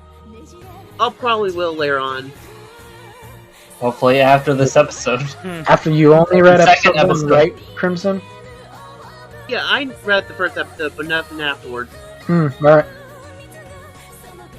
Sweet. Alright. So hey, like I said before, we're properly gonna be wrapping up now. I didn't know when we were actually gonna be like popping this off or whatever, but it seems like that discussion went way longer than I was expecting. Which is fine, Sorry about because that, I had to try and stop Very my good. dog from No, trying it's to good. my other dog. Very good. Don't worry. So yeah. Anyways, we're gonna wrap this up for real now. If you stuck around, thank you very much. Thank you to Civ Sarcast for following us. I hope that more people will do that eventually. Yeah. We're gonna be going through Umineko more. We're gonna be getting into some of the more interesting parts going forward. I think probably literally one of the next. This particular chapter is gonna be really, really interesting. I think. Yeah, particularly, I want to know, this was probably the slowest that Umineko was probably going to get for a while. I think there- That's because it's building everything up. Yeah, definitely. A good mystery always sets up the pieces on the game board the right way before you go ahead and start taking out Yeah. pawns. I'm gonna tell you It's guys, what is it? Chelly had some doubts. Also, Chelly left. I didn't even realize that. Oh, Chili? Wait, yeah. did Chelly leave? Yeah, he left. Let me add him real quick. No, it's son fine. of a it's fine. bitch! Don't worry about it. Don't worry about it. He had some thoughts about how the last one that we did was a little bit kind of pointless because most of the information is unnecessary. But trust I me, doubt that. literally every single thing that happens in the first episode will pay off. Yes, if I'm being honest, it's not like Higurashi where something just doesn't pay off. In Umineko, straight up, there is a fucking payoff for a lot of things. Mm-hmm. And, even at its slowest bits, it has a massive payoff. I believe, not to give any details about it, but in episode 6, I felt like there was a moment in Umineko where I thought it was, this is going way too fucking slow, and then literally the next chapter popped off so hard that I went, oh, this is fucking worth it. This seems good. That being said, I think I can say with some degree of decency that we've gotten past the slow part, quote unquote. Yeah, like, in terms of, like, as part of the episode, because it's gonna... Okay, like, there's maybe, like, one more dip, but for the most part, it's pretty exciting going forward. Yeah, there's one more Because dip. the typhoon started. Technically, yes, because the rain's happening now. Is it By gonna the bring way- back those god-awful Higurashi typhoon jokes? Yes, because when me and AC were reading Umineko, that got turned into the Umineko joke. Son of a bitch! Wait, is that where Typhoon came from? Originally, we did it for Satsuko, and then when I was reading Umineko, me and AC fucking Wow. DMs went like, "Oh, we're gonna bring it back for Umineko."